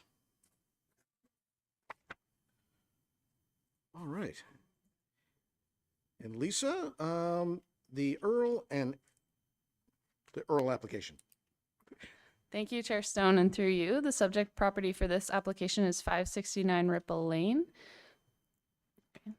The property is within the rural designation in the official plan and the rural RU and flood zone precinct in the community planning permit bylaw, with flood and natural constraint overlays 1 and 2 indicating wetlands and areas of steep slopes. In my staff report, I neglected to highlight the flood zone precinct and overlay. They are just about around where that stream connects to the water body at the bottom of the property there. The property is accessed via a private path, the majority of which sits on an unopened road allowance owned by the town, and a portion of which may be over private property. The private path is accessed from Old Centurion Road to the south, despite this parcel of land having a current address associated with Ripple Lane to the north.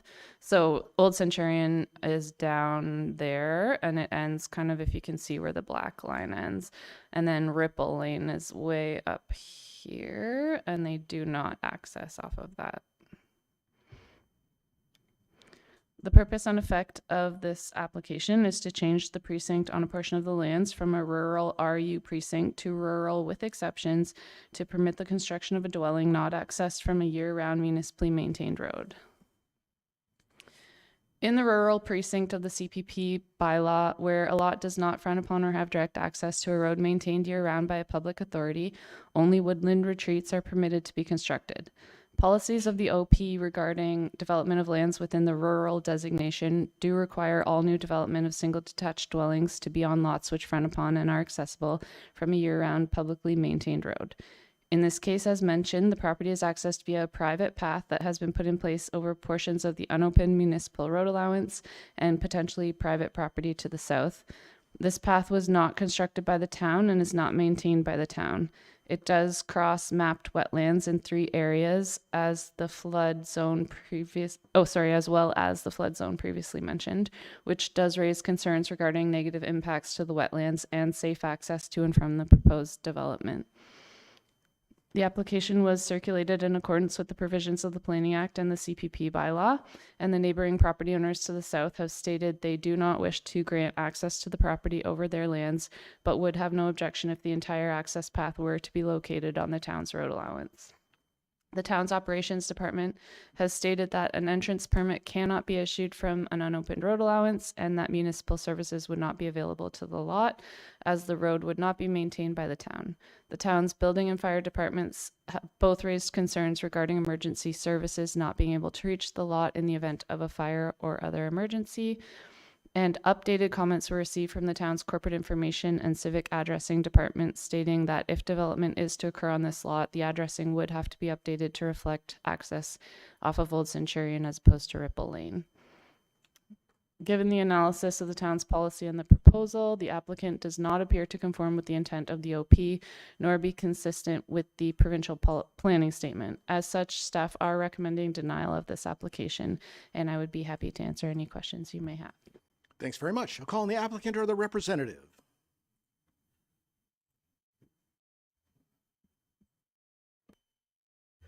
Good morning again. Represent the owners. Oh, I was just about to say, I'm not sure if he's here, but there you go. Certainly appreciate the efforts of staff bringing the application forward. just wanted to take a bit of time to address staff's comments and provide the merits of the proposal. As we know, there's been other similar applications to this being approved by Planning Committee and Council in the past. Having said that, each one's based on its own site-specific merits. The on-site development is outside the natural heritage features. It's a fairly large lot, and I think can quite comfortably accommodate a single-family dwelling with a new septic and a well. The development footprint would be relatively small compared to the size of the lot. The balance of the lot would remain more or less in a natural state, so there'd be no impact on any of the abutting properties. The lot itself is an existing rural lot of record, and save and except the dwelling being permitted on the property would be remaining in its natural state, and in my opinion underutilized when a dwelling could be constructed on a rural lot, making it more affordable and adding one more home to the housing shortage. Constructing the home will add to the municipal tax base and help pay for any off-site municipal services that are presently being provided. There was some it's called Centurion Trail, which is sort of to the south and west of this property. It's a private road as well, and it has at least two existing permanent single-family dwelling homes on it that have functioned quite well over the years. With respect to the emergency services, as in similar applications in the past, the owner would be prepared to enter into an agreement to be registered on title respecting sprinkler system being constructed and installed within the new single-family dwelling, acknowledging that it's a private road and services would be limited or restricted. And I think that's probably a greater protection for that particular use than where a woodland retreat is a permitted use and does contain human habitation, albeit on a restricted basis. I think this is an improvement over that. The District of Muskoka had no objection, subject to what the town might say in terms of emergency services and access. I just wanted to address the issue with respect to the private road that may or may not be on the municipal road allowance. The owner of the property is here this morning, and he's done a fairly thorough and extensive review of the road, the travel portion of the road, and its relationship to the road allowance. And save and except for maybe one or possibly two locations that may encroach marginally onto the owner's property to the south, the existing road is located on the municipal road allowance. I don't believe there's any need to do any further construction of the road. It's even if you weren't to use the abutting owner's property, there is still sufficient access to get to this property utilizing the existing road.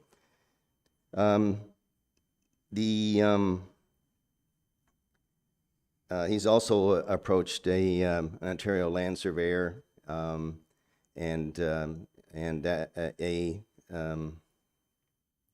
a GPS survey could be completed, establishing the actual traveled, where the traveled road is in relationship to the road allowance. So that can be done. And I think there's another part. If Planning Committee were to move forward with the application, it's sort of this is the first step, and then there's a second step, as we just seen with the previous application that I was involved with before a couple of months ago.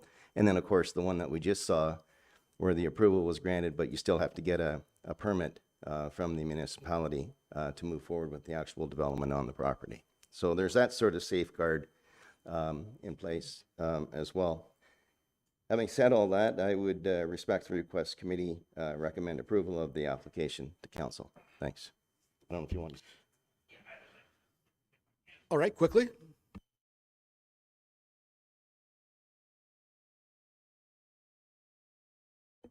Possibly, okay.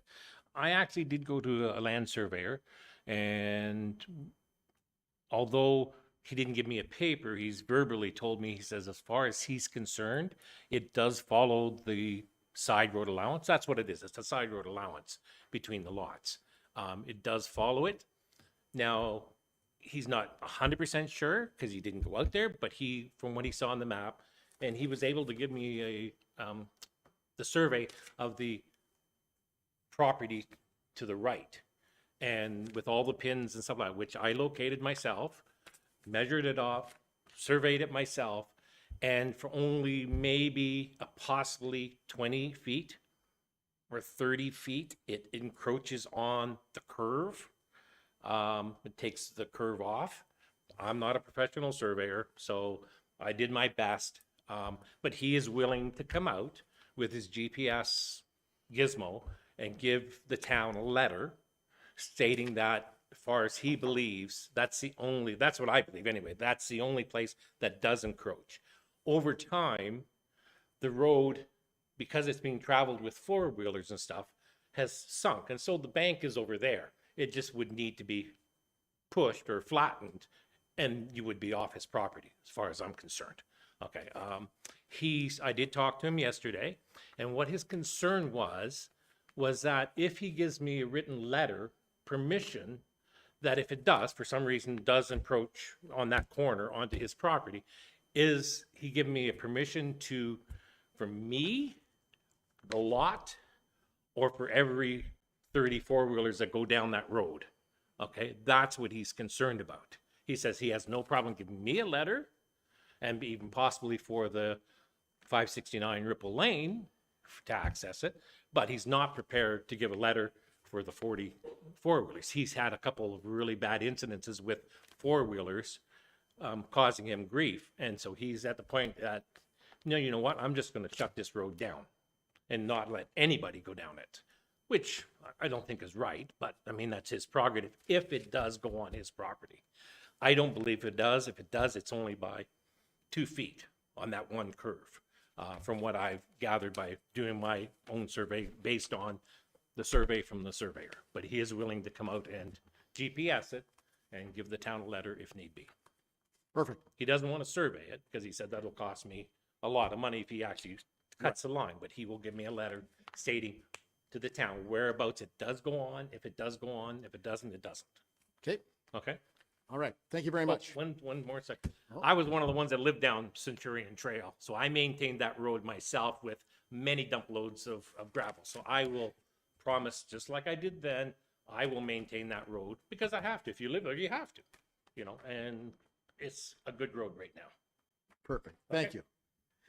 All Any right. questions that I can answer because I know the area well. Very well. There's All a right, house so- on my So property with right that, we're going to go to members of the public that would like to speak to the Okay. application, Okay. either present or online. Chair Stone, I see no hands raised. All right. Now I'll go to council members. Councilor Clark first. Thanks, Chair Stone. So I think the only way to know with any certainty is to get a surveyor out there to do some type of work. And so I would consider conditional approval if the applicant were able to, prove that access is entirely on the road allowance. And I mean, that's really, I think, the bones of the application. Thank you. Councilor Morrison. Yeah, I think I would agree with that. And it's Mr. Earl. I live down that area, and I snowmobile down that road, so I know exactly where it's at. Yeah. And I respect the email from Mr. Earl about, because not everybody's a responsible snowmobiler, not everybody's a responsible ATVer. So I respect where he's coming from. I guess the question I have, knowing that road, when you first start in, there's a bit of a hill coming up, makes for a good jump. But as far as you accessing it year round, when you first come down Centurion Trail, We're on Centurion Road, Old Centurion Road. let's go in the old way. You make the veer. You Yeah. make the veer at the bottom of the hill to the right. To the That's right. Old Centurion. Yeah, to the right, and then you come up and it takes you right to Nova, right? Yes. Yeah, yes, okay. But yes. so there is that little hill when you first start there. But is that Well, it kind of, you go flat and then it kind of drops down a bit. Yeah, but that won't be an issue for year-round access, you don't think? No, Okay. No, that won't be. Yeah. Like I plan on building, like the property is 3,600 feet long. Yeah. So I would like to build in the first, 1,200 or something Yep. like that. Like when you climb that big hill to the pavement hill is what we call it, that'd be crazy to Okay. go up that far. you know. Okay. I can access it from Ripple Lane if I need to, but that's a long way around. Okay. And I guess I'd finish up with, I concur with Councillor Clark, a conditional approval if the town can be satisfied that the access is proper, then, and I understand where Lisa's coming with the application right now, it doesn't meet, so her objections are valid, but I think if the access can be fixed or verified, then I'd be okay with it. Deputy Mayor Armour. Thanks, Chair Stone. Through you, just a quick one actually to Lisa. I noticed on the one picture, picture one, photo one, it looks like hydro lines running down through that. Does it actually have hydro into that property? Lisa? Through you, Chair Stone, I don't know that it has hydro directly to that property. I think Mr. Earl would be better to answer that. I think that photo's more on the other, like the road connected to the other property. So I was showing all of the access path that would be needed. Yeah, the hydro poles are just to my brother Roger, so it basically follows off of Old Centurion, the snow turnaround, and he goes maybe, I don't know, 800 feet or so to his house. If I was to bring hydro in, I would actually bring it in off Ripple Lane because the homeowner on lot 1 has hydro. So it would only be a jump across the width of it, which is 1,200 feet, over to my property. That's where the hydro would come in if I wanted the hydro. Councillor Fitzgerald. Thanks, Chair Stone. I would also support conditional approval. I guess the main thing is if we determine that the road is on the neighbor's property, are you willing to fix it? Are you willing to relocate it so it's not on his property and then solve all the problems? Yeah, but I'm prepared to do it. I guess I'm kind of, and this may sound negative, I'm not prepared to spend $8,000 on an environmental study to move it 3 feet on one corner. It's just dirt. It's like, I would push it over that much. It's not a big, it's not on very long. Like it's just a little section if it is at all. Okay, thanks. If So, it is at all. so given that, I that sounds reasonable to me, and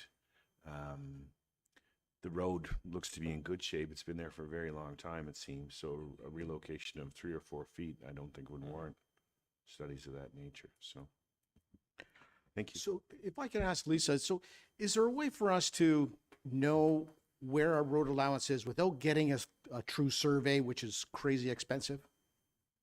Thank you, and through you, Chair Stone, not really. No, the only way to delineate boundaries properly is through a registered Ontario land surveyor doing the groundwork.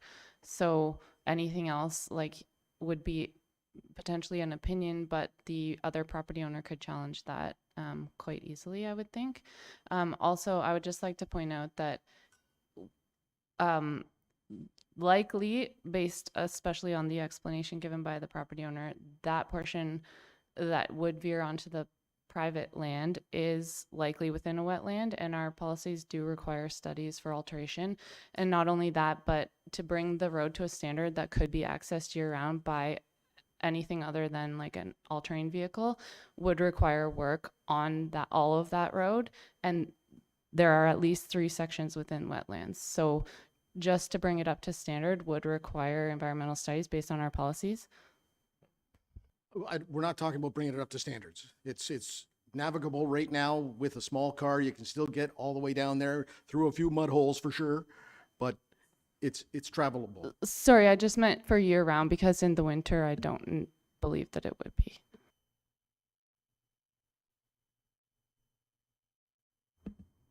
All right. Council, I see no other questions, but I'll entertain an amendment. Councillor Fitzgerald.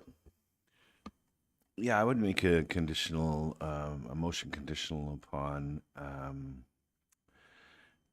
the applicant entering into an agreement with the town for sprinkler systems on the residence, as we've done previously on these applications with no municipal road access.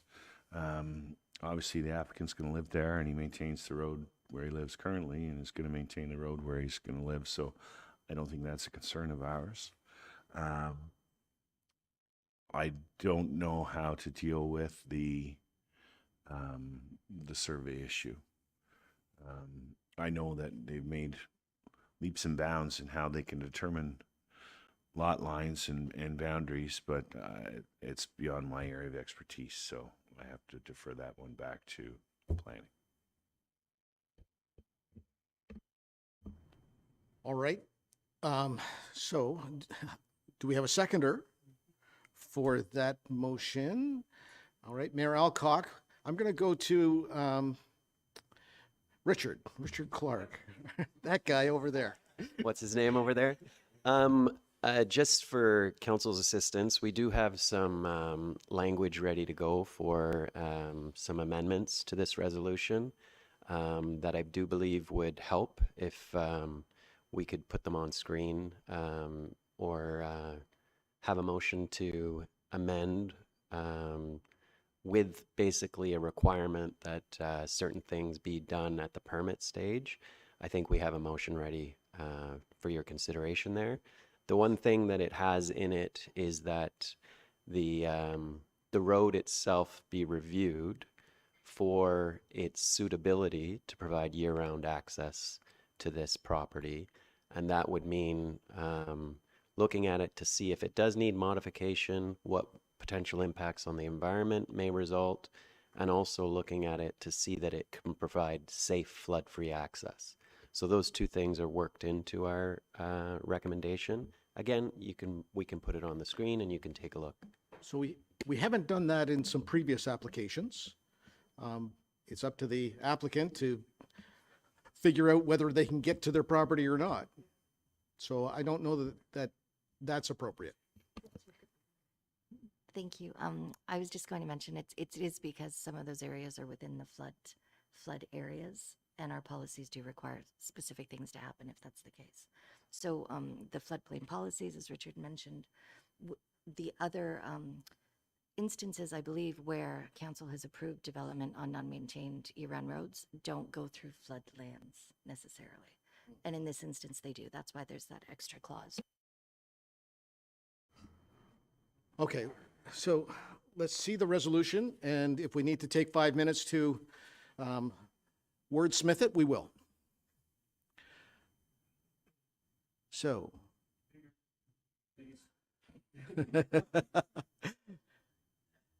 So, to permit the construction of a single detached dwelling on lands not directly accessible from a road maintained year-round by the public authority.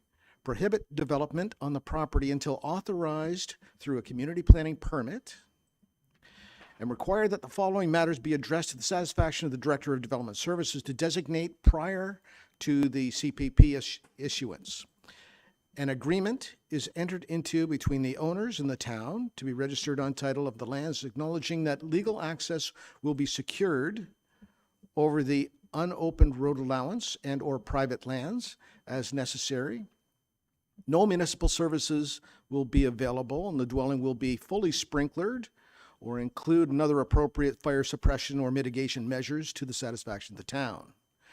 Submission of appropriate technical reports prepared by a qualified professional to address natural heritage protection and floodplain management standards associated with the development of the property and access. Well, that sounds like it could be very expensive. All right, council's thoughts?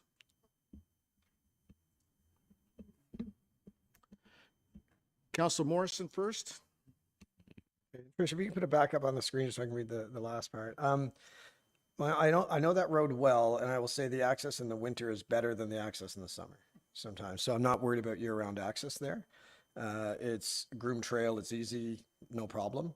So I don't know if we need to add that part. I do agree with the development of the property, floodplain management standards associated with the development of the property itself, but I would probably take away access because access is what it is. And so that's the one comment I would have. And then if we could scroll up, I think a bit, there was more or down, sorry. Okay, and that's it. Yeah, so that's my comment on it. Deputy Mayor Armour? Thanks, Chair Stone. Through you, right now, this road is used for ATVing and snowmobiling and probably access to your property. Yeah. Correct? It's probably already being used heavily, and any environmental damage happening is probably happening now. So anything he can do to improve the road would probably lessen the impact, in my opinion. I would agree with that. It is heavily used. I use it every other day, actually. It's right around the corner, and I walk it, and it's beautiful, and it's well maintained at this point. Director Clark or Manager Clark? Thank you. Through you, Mr. Chair. Just with this wording, just some of the potential outcomes that could happen is the applicant could continue to work with the neighbor, and if they were willing to provide an easement to allow this applicant to access their property over the neighbor's property, then there would be no alterations required. So that would be one way of addressing this. And I think we heard that that's a possibility. The other thing that could be done is the language says if the technical reports are appropriate. So one thing that could be done is if someone can verify that this road is designed as to an appropriate standard to allow year-round access and no modifications to it are required, then no other technical report would be needed. So we did try to make this language applicable to this situation, but flexible enough to allow for the uncertainties that currently exist to be further pinned down so that we could, so that this could proceed. But right now, those are some of the outstanding questions that we recommend be included to make sure that this development can happen appropriately and safely. Mayor Alcock. Thank you, Chair Stone. I've been listening to all of the comments, and certainly as I seconded the motion, I agree that we should approve it conditionally. I'm struggling, though, only in the sense that I'm hearing what staff's recommending, but I'm also hearing people who are familiar with the road, and especially Mr. Earl, who's really familiar with that entire area. And you know, the restrictions that we have placed on other private only or private access roads have not been as onerous as what we're asking today. So I get the floodplain, I get all of that, but what I'm hearing is it's accessible as it currently is year round. So where then, I guess the question then becomes is if the applicant is not able to enter into an agreement with the neighbor for that original near the entrance, I guess, then the road has to be shifted a little bit. Now, you, Mr. Earl, you said it's shifting at 3 feet. Is that what you think? Like, is that what we think? It's a shift of 3 feet, or are we thinking that it's way more than that? Is that the discrepancy that we're talking about? Lisa? Thank you, and through you, Chair Stone. Honestly, I don't know because it's very difficult for me to go to site and know whose property I'm on. I don't have survey equipment with me. I'm not looking for iron bars in the property. So the trail, I believe, likely does deviate, but I don't know by how much. It's very difficult to say. The other piece is that it's being used on town property, and in winter that would include like road salt being placed presumably, which could be in the areas of wetlands. So that's another reason that we might want to look at that through our OP policies. I don't believe there's any salt being used. May I follow up? All right, go ahead. Just to reiterate, these are, we've provided approvals on other, I know that we're talking about town property, I get it, but there are almost standards as to how we treat our private roads. And when I think the issue of salt, I mean, if that was an issue, we could put that in there. It will not be used, right? If we're concerned about that. So it's just another way of looking at the approval. So I think that's the way I see it. Councillor Morrison? Yeah, thank you, Chair Stone. Having been on the road a bunch, thankfully, we don't maintain it and there is no salt use, so that wouldn't be an issue going forward. But a couple things to the applicant, I would say, it seems like the best path forward would be to talk to Roger Earl and try to get a thing. And you can let him know he still has the right to prohibit access for recreation vehicles. He wouldn't be signing off on a carte blanche for the next 100 years to have those guys use it. It would just be for it wouldn't be in your name. It'd be for whoever owns the property. It could be 20 years from now, I own it and I can use it. That'd be the quickest and easiest path forward. And I think to protect the town, perhaps, because Director Maxwell has a good point, it is in a floodplain area, there's floodplain issues. And we don't want somebody 20 years from now to own that property and say, how did you approve this? Is there something we can put in the wording that the applicant acknowledges and accepts that it's in a floodplain area and it's on them to make sure access is suitable?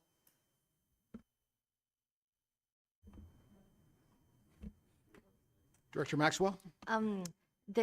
There is wording that we would be able to incorporate. I'm just not sure that what weight it would hold if we were ever challenged in the future, but we will see if there's something we can implement. All right, I'm going to go to Councillor Fitzgerald first. Thanks, Chair Stone. I would suggest that we register that on title if we come up with the appropriate wording. Mr. Earl, have you ever had an instance where you can't access the property? It's hard to say. Like, I don't use it in the winter time. Microphone.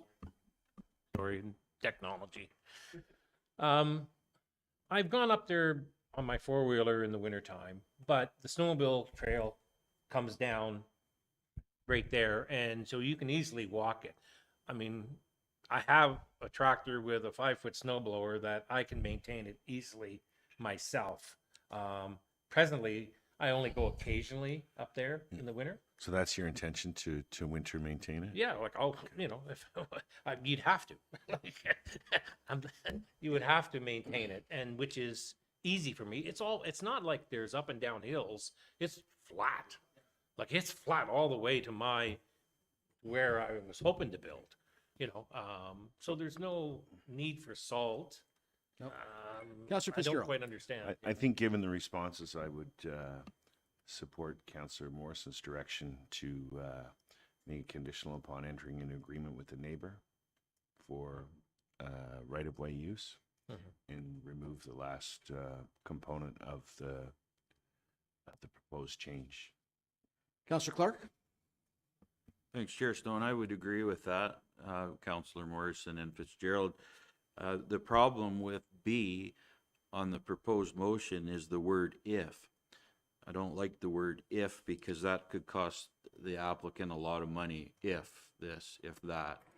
And that's all at the discretion of the planning department when if applies. So I really think we're overcomplicating this, to be honest with you. And the neighbor is the best option, I think, here. All right, we're going to take 5 minutes and try and craft some wording that works for everyone.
All right.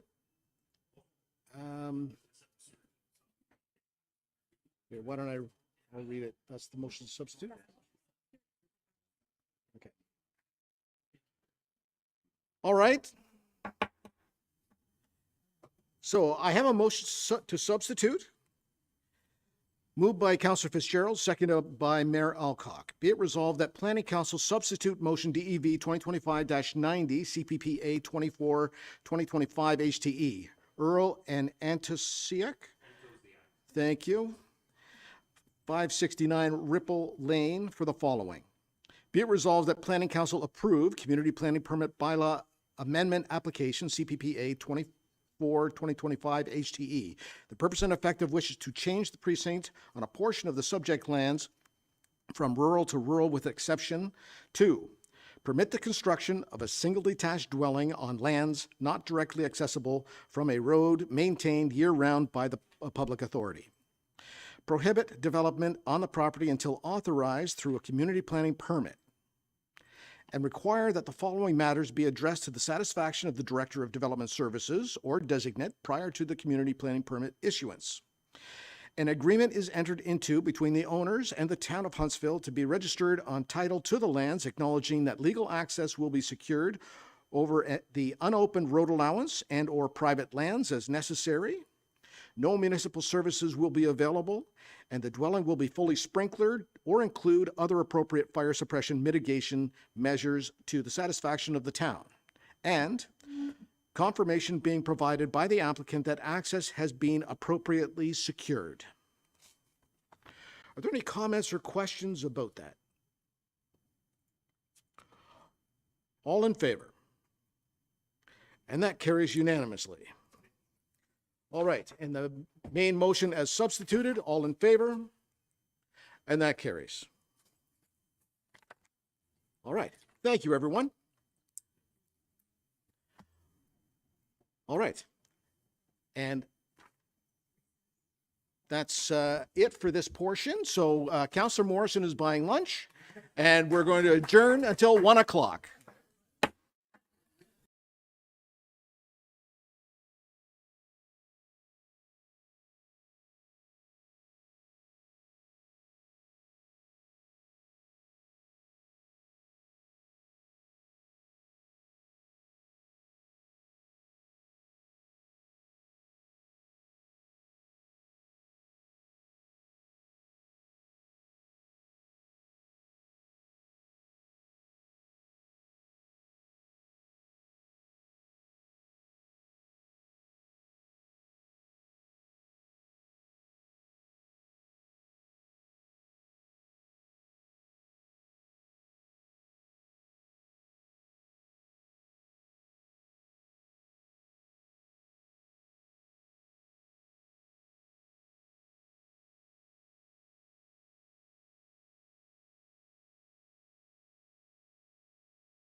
All right, welcome back, everyone. The morning consisted of our public meetings, but those are now concluded, and we're going to now move on to the non-public portion of the meeting. And Madeline is here to speak to the Sandu and Dillon application. Good afternoon, everyone. Thank you, and through you, Mr. Chair, the subject property is located at 304 Hunters Bay Drive. Nope. Too far. The lot is designated residential within Huntsville's urban settlement area in the official plan and is under the Urban Residential Low Precinct in the Community Planning Permit Bylaw. An application has been submitted for the creation of one new urban residential lot. Both the severed and retained lands would be approximately 812 square meters in area and have 15 meters of frontage on Hunters Bay Drive. The lands currently contain a semi-detached dwelling, and this application would permit each unit to be separately conveyed.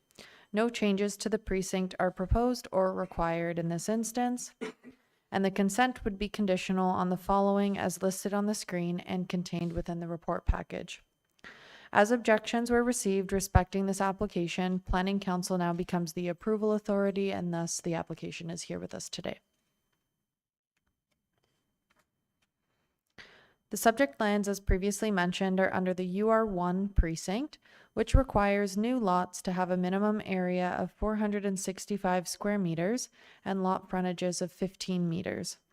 When considering lots for semi-detached dwellings, new lots are required to have a minimum area of 345 square meters and a lot frontage of 11 meters when on municipal services. In this instance, both the severed and retained lots will meet and exceed the area and frontage requirements of its respective precinct. When considering the potential for additional units on the proposed severed and retained lots, Section 2.27 of the Community Planning Permit Bylaw discusses secondary residential dwelling units. In the current proposal, the applicant had not included any secondary units within the semi-detached dwelling. However, based on current policy permissions, the UR1 precinct permits secondary residential dwelling units as accessory uses, and further permits 2 secondary units on a lot that is fully serviced by municipal water and sanitary services, provided the lot requirements of the precinct can be met and parking accommodated. Further, the Housing Action Plan passed by Council in July 2025 grants additional flexibility for housing options within our municipality and has added multiple dwellings as permitted uses within the UR1 precinct, which would allow 4 units on any urban residential low property. The official plan does not provide minimum frontage requirements for residential lots. However, the policies do note that development is to be designed in such a way to minimize land consumption and efficiently use infrastructure and community facilities by permitting development at appropriate densities and inappropriate locations. When evaluating intensification proposals, development is required to be in a compact form, appropriate within the context of its surroundings, and that infrastructure and community services are available. In this instance, the proposal meets the intent of the official plan designation while maintaining the character of the surrounding area and provides a soft transition in density when compared to abutting single detached dwellings due to the larger lot size proposed, larger lot frontage, and larger setbacks for the dwelling. The application was circulated in accordance with the provisions of the Planning Act. 6 letters of concern were received in regards to the application and included in the report package. The letters raised concerns with impacts to traffic and noise, reduced privacy, overdevelopment, and being inconsistent with existing development in the neighborhood. Comments were also received from the District of Muskoka and included in the report package. Conditions outlined in their comments have been added to the consent finalization to reflect and satisfy their thoughts. and through staff's review and analysis, the application appears to meet the intent of the official plan and be consistent with the provincial planning statement, and as such, staff are recommending approval. Thanks for listening, and I'm happy to answer any questions. Thanks very much. Before we go to the applicant, we have a submitted deputation by Paul and Tracy Shisco. Come on down.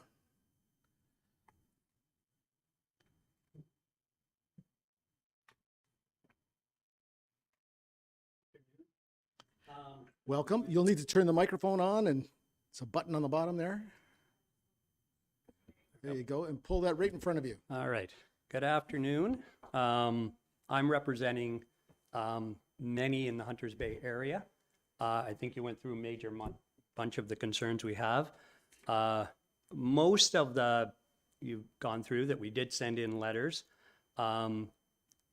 Basically, the major concern is the current developer has a long-standing history of doing exactly what he's doing, which is taking a duplex, turning it into a semi-detached, and then creating a fourplex.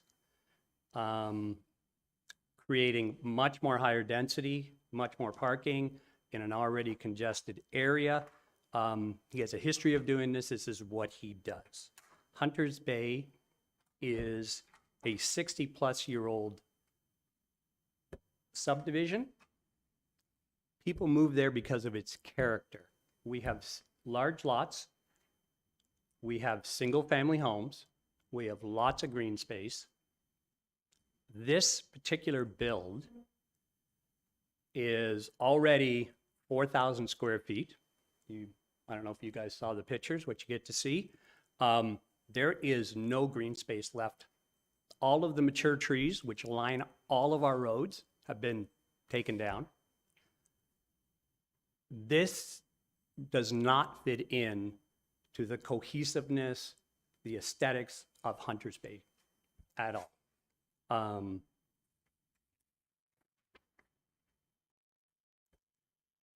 If he is allowed to turn this into a semi-detached, we will now have to be dealing with two separate owners, two separate people that have to maintain the integrity of our neighborhood and the aesthetics. If it remains a duplex with one owner, we still are opposed to it, but it's there. At least we're dealing with one owner. Okay? Increased traffic, turning this into inevitably a fourplex. St. Mary's School is right across the street. Anybody who shows up at pickup or drop off, that congestion, that street is already overloaded. There is no room between buses and parents picking up. In the winter, we essentially almost go down to a one-lane street. So this added amount of people will just take an already overloaded, congested place and make it worse. We do not have sidewalks. We do not have streetlights. We have lots of little kids in our area who walk. We have elderly who have mobility problems. We have a group home which supports individuals with special needs who walk our loop every day. All of these are going to cause safety hazards. Many of us bought in Hunters Bay because we want the large lots, because we want the privacy, because we want the green space. And now this is going to create it all going away. It's going to reduce the attractiveness of our area. It's going to devalue our houses. On top of that, there is another lot that has been purchased. That owner has delayed construction because he wants to see what's going to happen with 304. So if this is allowed to happen at 304, it is going to be happening on the next vacant lot and the next vacant lot, and you are going to take a pristine character neighborhood, long established in the town of Huntsville. Many, many, many important people have lived there in their life, and you are going to turn it into something that is not right. The builder himself has already been in non-compliance with safety regulations. He has a systematic pattern of not doing what he's supposed to. The previous owner of the lot came by and actually told me that he was told that a single family residence was going to be built on that lot, and that the owner came by with his family and child just to basically help sell the lie that became a duplex. I can give you the name of the previous owner. He is happy to attest to that. His actions have shown he's a Newmarket person. He's not a local Huntsville person. He does not care what he's doing to this town or our subdivision, our neighborhood. He is basically going to turn this into a fourplex, and that's going to be a shame in an area like that, particularly being right across from the school. Thank you. All right, thanks very much. I'll call on the applicant to make any comments.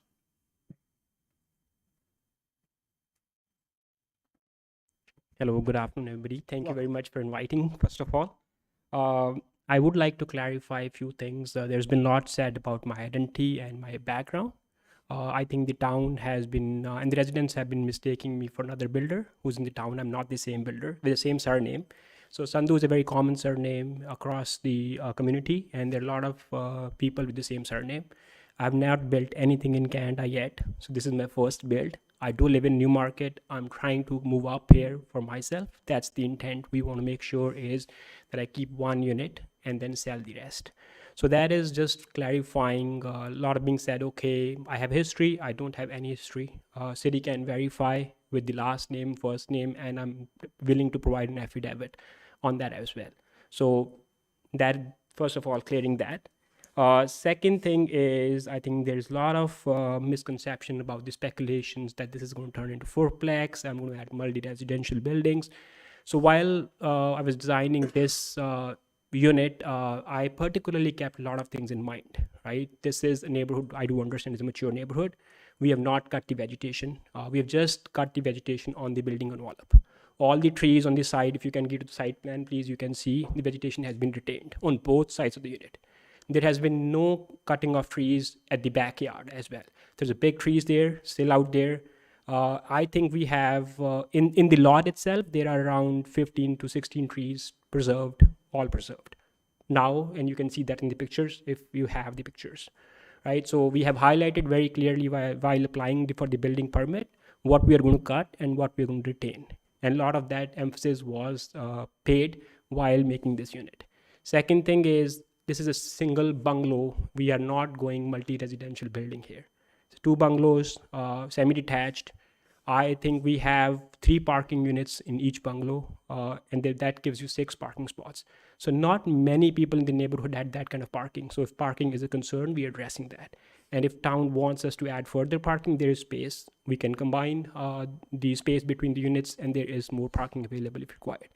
Now the intent, so the intent here is basically we want to sever because I want to keep one unit for myself and sell the rest, because if it is not severed, the concerns will be even higher, because no matter if it's a single owner or multiple owners, people who are going to buy a big unit, they are actually going to convert into as investment.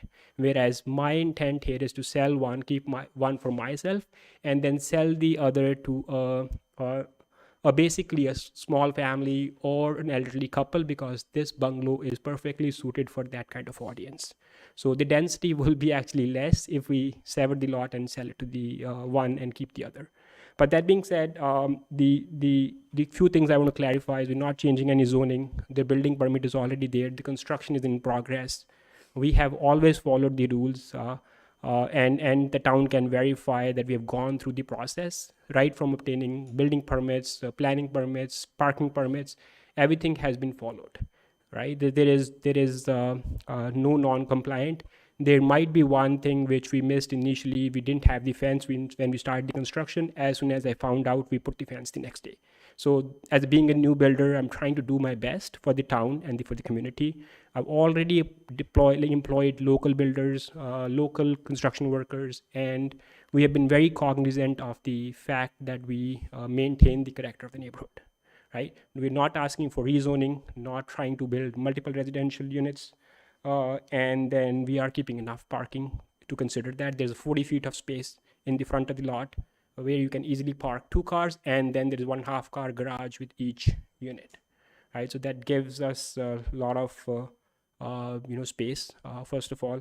Secondly, the intent is not to create multiple units at this point, is to keep one for myself for future and then one sell it out the other. Yeah, so I know there is some frustration, but I would like to appreciate the support, and I would like to humble request the residents, please don't assume something on my identity, and don't accuse me of past history, because that is not me. I've tried to clarify. I would clarify in paper if required, but it's just having the same surname doesn't make me the same person, right? Yeah, and then there were a few concerns about trees. We addressed it. History, I addressed it, and then following the policies. I've been throughout following all the policies with the town, and in consideration of that, that's why I'm here to provide justification on that. And yes, I don't live here, but I've been in Canada from last 20 years. I have contributed my fair bit of taxes to this country, worked hard here, did my MBA, worked in a government organization, still work in a government organization. So I'm doing my fair bit for the country and for the residents. And the idea here to even for to promote local growth. So no construction work is outside of this Muskoka region. So we're not trying to get people from outside and build something and disrupt the neighborhood. And actually, I'm doing the opposite. I've been not adding too much of floors, keeping the height constraints. It fits, if you look at the drawings also, actually it fits very well within the neighborhood. That was the due diligence done before when buying this lot and making it a potential good housing and a quality housing for the residents. And I think somebody made a comment about the square footage. 4,000 is not the correct square footage. The constructed square footage is around 1,550 for one unit. So that makes around 3,000 square feet for both the units. But if they're severed or even they're separated, so it gives you 1,500 square footage of livable space plus the basement. Just want to clarify that, and do appreciate everybody listening to me and giving me an opportunity to present here. Thank you. Thank you very much. All right. I'm going to go on to Councilor Morrison. Thank you. Mr. Sandhu, maybe you could stay there just for 1 second. I just had one question. So for the units, is there going to be a full basement that could be renovated one day, or is it a slab on grade? Or It's a slab on. It's a full basement. Yes, Okay. it could be renovated at one point if I sell it to somebody, they have the right to renovate. But Okay. I'm not planning to do that. Okay. But it can be. But as Madeline said, even if you go with renovation, it still complies with the regulations. It's still allowed. Okay, great. And I want to thank you for clarifying stuff, and thank you for using local contractors. And it seems like you're doing everything by the book, so thank you. To me, the one point I want to make, and to Mr. Shishko, thank you for presenting. Your concerns are valid. I've been in the same boat as you, but I would like yourself and other people near. I have a lot of friends in your neighborhood that I've spoken with about this. It's almost impossible to say no to this. It meets every bylaw. Like today, if he wanted to sever this lot, he would have the frontage to do it. If it wasn't him building a semi, it could be someone going in and building something much more substantial. You could sever 2 lots, put 3 units on each lot, and have a 6-plex. You could have 3 units of rentals right in your neighborhood. Meeting all the bylaws, we would not be able to say no. It wouldn't even come to us. It would go through staff and be done. So what he is building might be better than what you could be seeing in a different scenario. And we know what the province is doing. The province is pushing for more and more housing, more and more density. If somebody wanted to go to the OLT with this vacant piece of land and do an 8-plex, they'd probably get it. And we can't do anything about it. So when I look at what you're doing, yes, it's not exactly what's in the neighborhood, but it fits all of the stuff that the town wants, all the stuff that the province wants. And yes, it might upset some residents. I get that, and I feel bad about that, but I don't think it's going to disrupt the neighborhood. It will not devalue any property. I was in real estate for 20 years. I can promise you, Mr. Shishko, it will not have an effect on your property in a negative way. It might have some extra people in there, but I don't think it's going to have a negative impact. So I fully support it, and thank you for your presentation. All right. Council members, any other comments? Mayor Alcock. Thank you, Chair Stone. I think Councillor Morrison hit every point I would have made. I completely agree. And I also do appreciate your explanation around a number of the issues that were raised. I do think it's important. I fully support this application. And again, focusing on there are no changes to the precinct proposed here. This, we're looking at severing the two so it's in two separate ownerships. And that's a really important point to emphasize. And because I think it speaks to some of the concerns. It's as if we're starting from scratch. We're not starting from scratch on this. So and I guess, you know, the vegetation is always of interest to members of council. And certainly I know that community, and lots of trees. You're absolutely right. Very mature neighborhood. And when I looked at the pictures, I did see a number of the mature trees along the side. And I'm wondering if there is a plan when the semi is completed for revegetation at the front of the lot or anything like that, because we often require that. Madeline? Yeah, thank you for the question. Through you, Chair Stone. There is no requirement for revegetation in the front yard. Generally, it would just be personal landscaping. Yeah. Okay. Councillor Clark? Thanks, Chair Stone. I'll keep my comments very brief, but the original application didn't require council approval, as we know. So simply put, I would have preferred that this application to stay the same. And that's my comments. All right. I see no other comments from council. So to be expedient, I won't be reading the resolution. It's exactly as it is in the agenda package. I'll call the question. All those in favor? All those opposed? And that carries.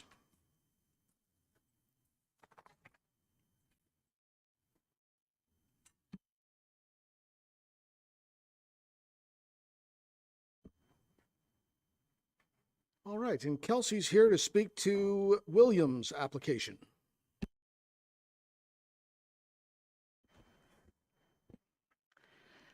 Thank you again, Mr. Chair. Through you, the subject property is located at 51 Wilson Drive. The property is within the waterfront designation of the official plan and within the waterfront residential 2 precinct sorry, it says waterfront 1, but it's 2, with natural constraint 1 and 2 overlay. The application has been submitted to recognize the existing 12-meter dryland boathouse, which you can see here, and to increase the shoreline amenity area width. To facilitate this, a Class 3 community planning permit has been required to reduce the eastern side yard setback from 6 meters to 3.5 meters for the dryland boathouse. So you can see that there. Increase the cumulative width of the shoreline activity area from 11.75 to 18.2. So that's the width from the patio over to the other side of the boathouse. And increase the accessory lot coverage from 6.9% to 7.6%, and permit development within a natural heritage feature and area, being Type 2 fish habitat and Stratum 1 deer wintering habitat. In July of this year, town bylaw enforcement were made aware of the dryland boathouse being constructed within the shoreline buffer of the property. Through a site visit, it was determined that the shoreline patio was added, which extended the shoreline amenity area beyond what was permitted in the previous approvals. It was also determined that the dryland boathouse increased the accessory lot coverage beyond the permitted standards and was within the required interior side yard setback, and increased the accessory lot coverage. So this is what prompted this Class 3 application. Oops, sorry. In 2022, a site plan was approved which showed that the existing non-complying boathouse and dock occupied a cumulative shoreline activity width of 11.75. Additionally, a 2-meter meandering path with a small patio was shown to get to the shoreline area behind the existing shoreline activity area. The new unauthorized patio area as built further extended the cumulative width to 18.9 meters, contrary to the approved plans and site plan. The further extension of the activity area is not appropriate given the existing approvals and the existing non-compliant activity area, as it results in more of that shoreline buffer being developed. The proposed extension of the hardscaping of this proposed area increases the shoreline activity area to occupy approximately 58.3% of the shoreline frontage, whereas 25% is typically permitted, and it's already above that percentage. The shoreline buffer is known as the ribbon of life, and it is appropriate to ensure development and environmental protections are appropriately balanced. Respecting the other variations, the provided relief to the interior side yard setback and accessory lot coverage, and to permit development within Stratum 1, deer wintering habitat for the dryland boathouse are considered appropriate because it is within the permitted shoreline activity area, and it would not result in overdevelopment, and they do not result in overdevelopment of the shoreline buffer area. Based on the size of the dryland boathouse, the building is also not intrusive along the property line, given the existing surrounding vegetated buffers along the property line. Here we go. The potential offsites and adverse impacts were not identified prior to the commencement of the unauthorized development. A revegetation plan would be requested should the approval not be granted for the increased shoreline activity width to address negative impacts resulting from the development. A technical report was previously provided for the minor variance for the property, which confirmed the fish habitat in front of the property was classified as type 2, and vegetation on the property was not sufficient for Stratum 1 deer wintering habitat. Therefore, impacts from the dryland boathouse were not anticipated, as it's in that area of the activity area behind the existing boathouse. The application was circulated in accordance with the CPP bylaw and the Planning Act, and it was provided to the Lake Vernon Association. The Lake Vernon Association was supportive of the application in its entirety. The comments note that the overall property, with the exception of these reliefs, appears to meet the general requirements of the bylaw. One letter of objection was received for the application. The letter details the bylaw violations and concerns with the requested reliefs based on the scale of development and proximity to the property lines. It should be clarified that the dryland boathouse is permitted within the front yard and are considered, a dryland boathouse is a permitted shoreline structure. Reviewing the unauthorized dryland boathouse, this portion of the property would appear to meet the intent of the CPP bylaw and be consistent with the provincial planning statement, and therefore staff would recommend provisional approval of this aspect of the application. Reviewing the increased shoreline activity area, staff noted that this portion of the application would not appear to meet the intent of the criteria of the CPP bylaw or nor be consistent with the provincial planning statement, and therefore staff would be recommending denial of this aspect of the application. Thank you, and I'd be happy to answer any questions. Thanks very much. I'll call on the applicant or representative to make any comments if they wish. Thanks. Welcome. Hello, council members, chair. My name is Mike Williams of 51 He'll Wilson. right up to the microphone Sorry. so everybody can Get hear. a little bit closer here. Mike Williams of 51 Wilson Drive. I'd just like to give my take on what's actually happening in this, some further details. What prompted the beginning of this to actually come to this point? We decided to build a 10 by 12 foot storage shed with the understanding that a permit is not required under 160 square feet according to provincial law. A neighbor with a personal grudge decided to file a complaint with the incorrect assumption that it would exceed the limit of 3 structures on our property. The complaint prompted the planning department to require us to submit an application to obtain approval for the storage shed. While Kelsey Shadlock was reviewing the photos of the shed taken by the bylaw officer, she noticed our flagstone patio and felt that it appeared larger than shown in our site plan. Our original site plan did not show any patio dimensions and was just for concept only. Our understanding is that loosely laid flagstone slabs are considered soft landscaping and are not subject to the shoreline buffer restrictions. Kelsey stated that the patio would require approval by council, and it was added to the application for the shed. The shed sits on 4 helical piles which are used to minimize disturbance to the soil. Our flagstone patio was laid over 2 years ago after the build of our residence. It is in the same location as the original cottage built in 1968. The original cottage was entirely inside the shoreline buffer zone. 4 years ago, we demolished the old cottage and built our new residence entirely outside the shoreline buffer zone, and this net benefit to the shoreline directly supports the intent of your official plan. The flagstone slabs are spaced apart 4 to 6 inches, allowing rain to absorb naturally with no significant runoff during heavy rainfall. The rocks on the north and south edges of the patio are specifically placed there to stabilize the slope and prevent erosion. The patio is set back 32 feet from the shoreline, which is heavily vegetated in a natural state, as you will see from the photos. Due to our small property, the location of the existing boathouse and dock, and challenging geography of the area, it is not possible to have a patio that falls within the limits of the bylaw, which is why we are here seeking relief. It has been explained to us that the existing patio does not fall within the dimension limits of the bylaw. However, the intent of the bylaw and official plan is to protect the lake from erosion, water runoff, and maintain a natural appearance of the shoreline. Considering this, we strongly believe that we have met the intent of the bylaw and official plan.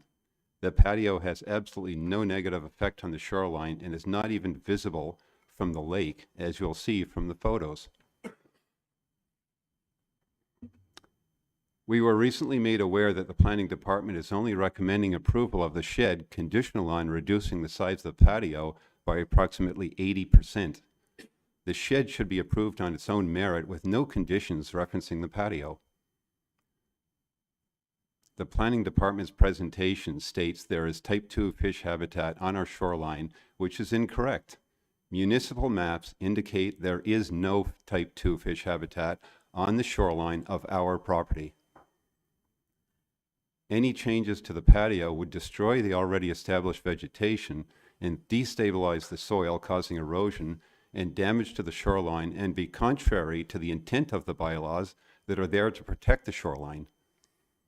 Please understand that before we built our new residence, the original cottage was in the same location as the current patio and occupied a much larger area for the last 57 years.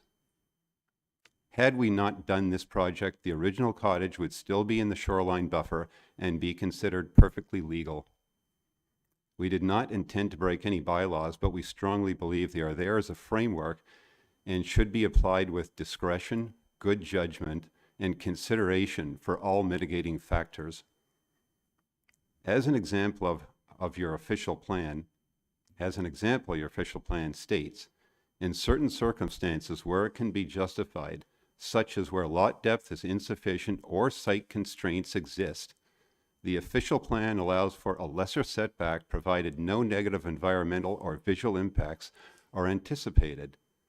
There is nothing that we are asking for in this application that could in any way be considered unreasonable. This issue has caused unbelievable stress and aggravation for my wife and I, and we would like it to be resolved today so we can carry on with our lives. Thank you. Thanks very much. All right, with that, I'm going to go to council. Councillor Clark. Thanks, Chair Stone, and I'd like to say well said, Mr. Williams. I'm concerned that by making the applicant remove the patio that we'd cause more harm than good here. And I think consideration should be given to approving the application in its entirety. The Lake Association agrees with that assessment as well, and I think the patio's impact to the shoreline is minimal. Councillor Fitzgerald. Thank you, Chair Stone. Yeah, looking at the pictures, I don't see anything that seems outside of what would be acceptable to our plans. So I would agree with Councillor Clark's recommendation and would be happy to put forward that motion. Mayor Alcock. Thank you, Chair Stone. I'll be brief. I concur with both Councillors Fitzgerald and Clark. I do also think it's interesting that the Lake Association supported the entire application, which is, not always the case. So I tend to listen to that as well. All right. That's twice.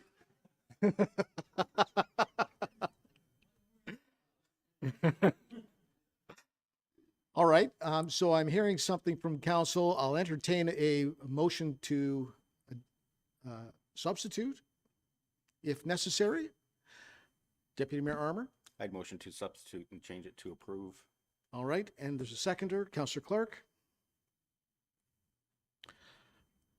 Okay, we'll get that on the table.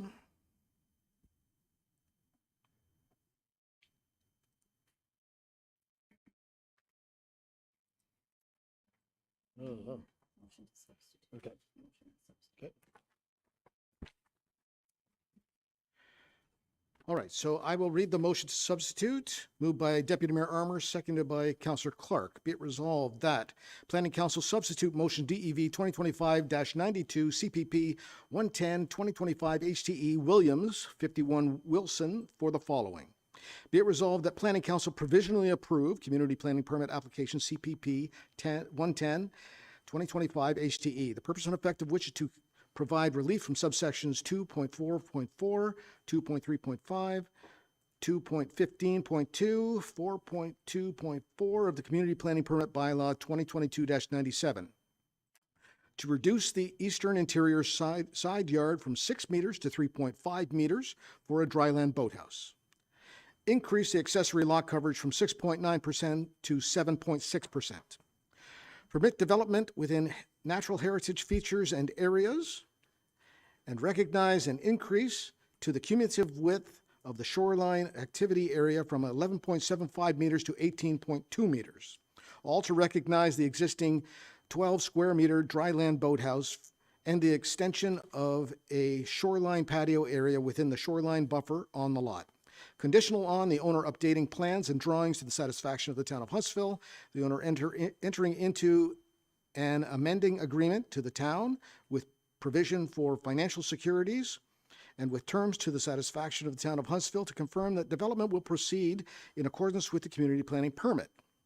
And further that, upon the conditions of provisional approval being fulfilled in accordance with subsection 1.17 of the Community Planning Permit Bylaw 2022-97 as amended, a Class 3 community planning permit be issued to authorize the above described development, conditional on development being undertaken in accordance with the final approved plans, all exterior lighting being dark sky compliance in accordance with the Town of Huntsville Outdoor Lighting Bylaw as amended from time to time, appropriate erosion and sediment control measures being installed prior to the commencement of any works and maintained until all disturbed areas have been stabilized, all disturbed areas being stabilized and restored to existing conditions or better immediately upon completion of the works, and finally, the amending agreement being registered on title to the lands. Are there any comments or questions about this motion to substitute? All in favor? And that carries. And now the main motion as substituted. All in favor? And that carries. All right. Thank you all. All right, Kelsey, you're staying with us for the Swallowdale Road application. Yes, thank you again, Mr. Chair. Through you, the subject property is located at 612 Swallowdale Road. The applicant is proposing a lot addition and a right-of-way for access. An area of approximately 0.48 hectares are proposed to be severed from 612 Swallowdale Road and added to 586 Swallowdale Road. The retained lands are proposed to have an area of approximately 1.4 hectares and 60 meters of frontage on along Fairy Lake. So I'll just pull up this. So this is in blue, this is 612 Swallowdale, and this portion in green is proposed to be severed to be added to the yellow portion. And this is the proposed easement. So they're both currently under the same ownership, but it allows easement over that land because they will be separately conveyed now. The property to be severed and retained is within the Waterfront Residential 2 precinct with site-specific exception S, Shoreline Residential 4, 109, under the CPP bylaw within the waterfront designation, and the benefiting lands are within the Rural Residential Precinct and the rural designation. Oh, I did a visual. The property, the WR2 precinct requires 1 hectare of area and 20 meters of shoreline frontage, whereas the RR, Rural Residential Precinct, requires 2 hectares of area and 134 meters of frontage on a year-round maintained road. The retained and benefiting lands will not meet the area requirements. Will meet the area requirements, but not the frontage requirements. However, no community planning bylaw amendment is required for the benefiting or retained lands, as the lot addition is to an existing lot of record. There is a second single detached dwelling on 612 Swallowdale Road. I think I have a picture of it here. This was supposed to be converted into a private cabin when there was a minor variance application on 612 in 2011. This conversion was not completed, but because of the lot addition, it'll be compliant because it will just be the only single detached dwelling on the property. So this will address this existing non-compliance. Looking at the official plan, the retained lot is waterfront in context and character, and is developed with a single detached dwelling and ancillary shoreline buildings and structures. The severed land will be added to the rural residential property, which results in an existing second single detached dwelling on a large lot with frontage on a locally maintained road. This development is also not visible from Ferry Lake and is approximately 150 meters from the shoreline, so it's more rural in character. I think I have one more slide. Section C738 states that new waterfront lots should maintain a minimum of 1 hectare and 60 meters of shoreline frontage, whereas rural residential, these are echoed in the community planning permit, should be 2 hectares and 134 meters of frontage on a year-round maintained road. The benefiting lot does not meet the frontage requirement for the rural residential lot provisions. However, the policies within the official plan also discuss existing lots of record. So this is just shifting the property to an existing lot of record, which has not sufficient frontage as it is. Given the lots previously existed in this configuration, lot area and frontage, the lot addition would still meet the intent of the official plan. The application was circulated in accordance with the provisions of the Planning Act. A letter of objection was received. The letter speaks to the use of the existing access easement over the abutting lands to the east for use of 612 Swallowdale Road. And there's concerns of further traffic utilizing this easement for 586 Swallowdale Road. 586 Swallowdale does have direct road frontage, but the driveway to the existing development goes over the abutting lands. This comment appears to be more civil in nature, and currently the lots are within the same ownership. Through staff's review and analysis, the application would appear to conform with the intent of the official plan and be consistent with the provincial planning statement, and therefore staff are recommending provisional approval. Thank you so much, and I'd be happy to answer any questions. Thanks very much. I'll call on the applicant or the representative to make any comments if they wish to. It's the noisemakers.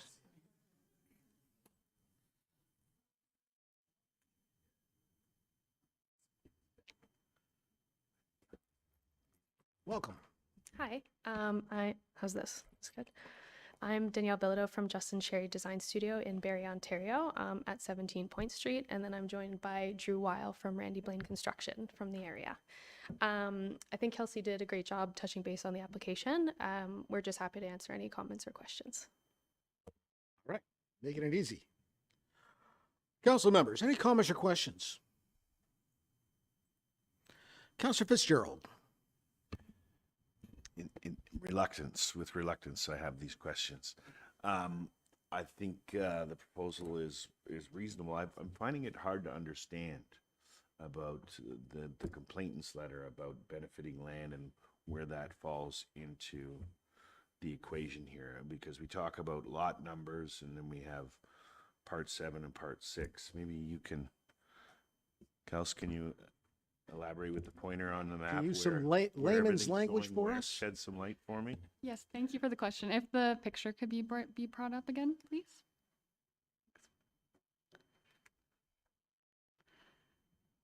Hopefully the visuals will help again. So if you can see here, I'll just explain it. The blue is 612. So currently the blue and green are 612. So the green is proposed to be severed and added to this portion. The driveway you could see there is part 6. So it goes over 586 and goes over the budding lands and then crosses back over. Microphone? Sorry.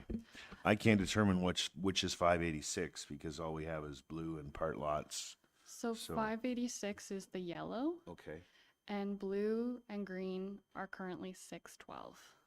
Okay. And the budding lands that have the easement over it, I forget the exact address right now, but it's in the white. Got that. Okay. Mhm. Thank you. Hope that helps. That clarifies it for me. Great. Excellent. Yeah, it was confusing. Are there any other questions? I see none. Councilor Fitzgerald, your microphone. Thank you. Moved by Deputy Mayor Armour, seconded by Councilor Fitzgerald. Be it resolved that Planning Council approve consent application B13 2025 HTE for a lot addition and the creation of a right-of-way access. Conditional on the registrable description of the severed lots being submitted to the clerk, including all rights of ways and easements, along with a registered copy of the reference plan. The owner's taxes being in good standing, a site inspection fee of $272 being paid to the town of Huntsville, and a consent finalization fee in the amount of $250 being paid to the town of Huntsville.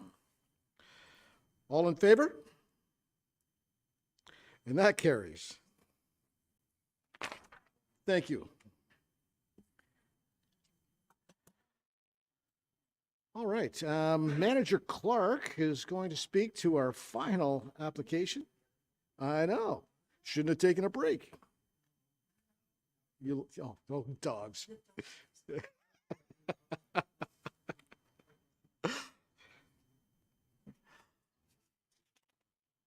You can go ahead whenever you're ready, Richard. Thank you very much. Through you, Mr. Chair. The subject property is located at 52 East Fox Lake Road. The lands subject to this proposal are part of the larger Camp Winnebago property, and this property is approximately 90.3 hectares in area with roughly 1,500 meters of frontage on Fox Lake. The proposal from Rogers Mobile and their agent, the proposal is from Rogers Mobile and their agent is Forbes Brothers Connect.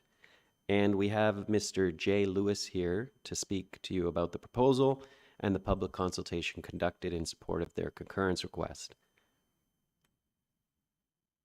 So on the property, the tower is actually proposed where the red dot is. And I did some quick calculations. It's almost 200 meters from the lake. Rogers Mobile is proposing a new 35-meter tall monopine style tower on the lands to provide enhanced coverage and capacity to customers in this part of Huntsville. The tower is to be located approximately 230 meters north of the East Fox Lake Road and Hoodstown Road intersection, and include a 100-meter long access road, a 20-meter by 20-meter compound, which would be fenced around the base of the tower, and a small prefabricated shelter also at the base. Rogers selected a monopine-style tower in this instance to help mitigate visual impacts, and they did so in consultation with town staff. A monopine style tower is a freestanding tower where Antennas and related equipment for providing wireless services are installed within the top of the structure and are designed to resemble the branches and leaves of a pine tree. So it's a bit blurry, but that's what the tower looks like. And you can see the compound, the fenced-in compound and shelter at the base. Approval of telecommunications facilities falls under Industry Canada's jurisdiction, but they require proponents of new telecommunication towers to consult with municipalities and follow any public consultation process established by the municipality. They also require them to determine whether or not the municipality concurs with the application. And we have a protocol in place that's been in place since 2012 to outline the public consultation process that must be followed in the town.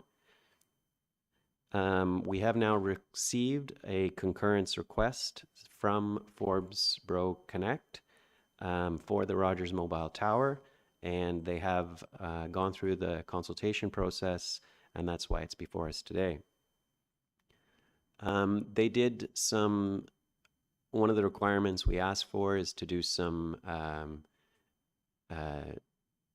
basically renderings of what the tower would look like if it was built. And so they did some work to have a drone fly the area and basically modeled the landscape, put the two things, the images and the landscape together to put a video together of what the tower would look like from various angles.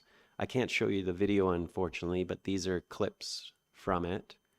And it's a bit small, especially for me who doesn't have his glasses, but I think on the image on the right that you can see the monopine tower just at the crest of the hill where it's being proposed.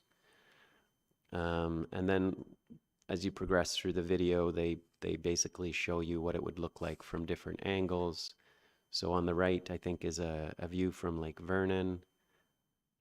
From Lake Vernon, the chosen site is basically on the top of the hill, but on the far side of the hill. So you don't see it much from Lake Vernon. I think it's mostly visible from Fox Lake, I'd say, based on the imagery that was shared. In our 2019 official plan, we do have policies to support the development of broadband communication facilities, noting that visually prominent lands and areas with historic or cultural significance should be avoided wherever possible. Section E 7.2 of the plan further requires that public consultation and consideration of visual impacts of communication towers both of those things be considered prior to such facilities being located in the municipality. This facility is proposed approximately 318 meters away from the nearest residential property. And it's on an existing flattened area midway up the slope of that rather prominent hill. As I said, it will be visible from some vantages, but the monopine design does help to mitigate the visual impact. It's noted that they did reach out to Navigations Canada, and it was confirmed that there would be no need for lighting on this tower. They did do a co-location, they did review co-location, and I'm sure Mr. Lewis can talk about this further. And there were no other co-location opportunities in the area. They conducted an environmental impact study, and the results of that study basically said that all potential negative impacts could be mitigated. And that's the end of the views. So as I say, public notice was conducted in accordance with our protocol. A notice information package was provided to all landowners within the circulation radius, which is 210 meters around the base of that monopine tower. And that was done in May 2025. Additionally, a newspaper notice was published in our electronic newspaper, The Doppler, in May 21st, 2025.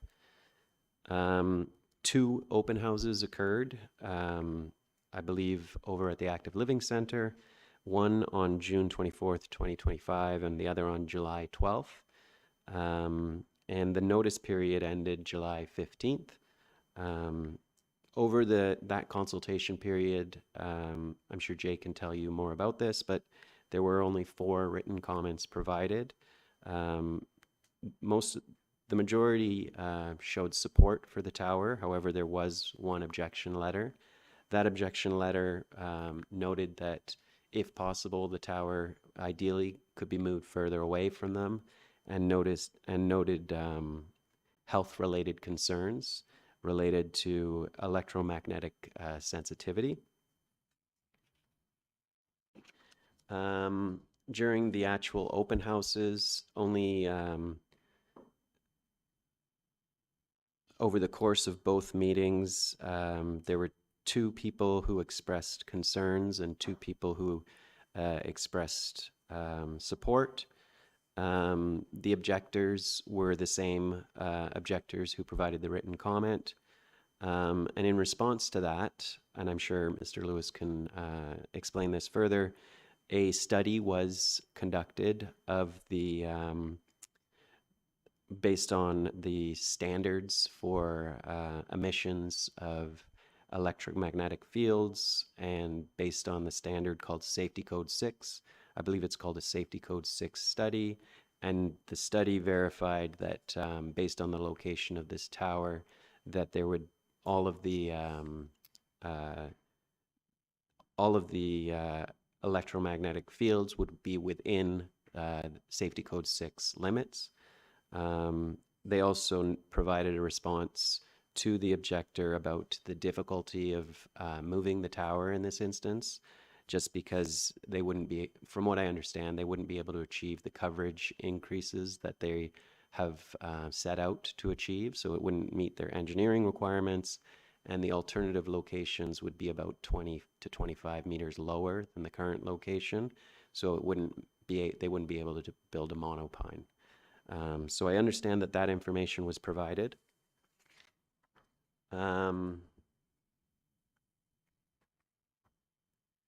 So staff note that this proposal will increase capacity for wireless voice and data communication.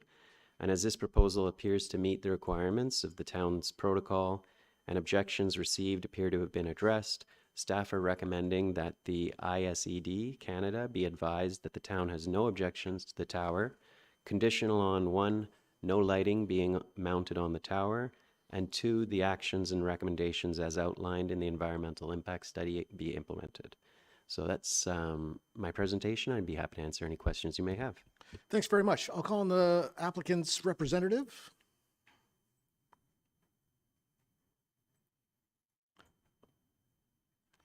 Welcome.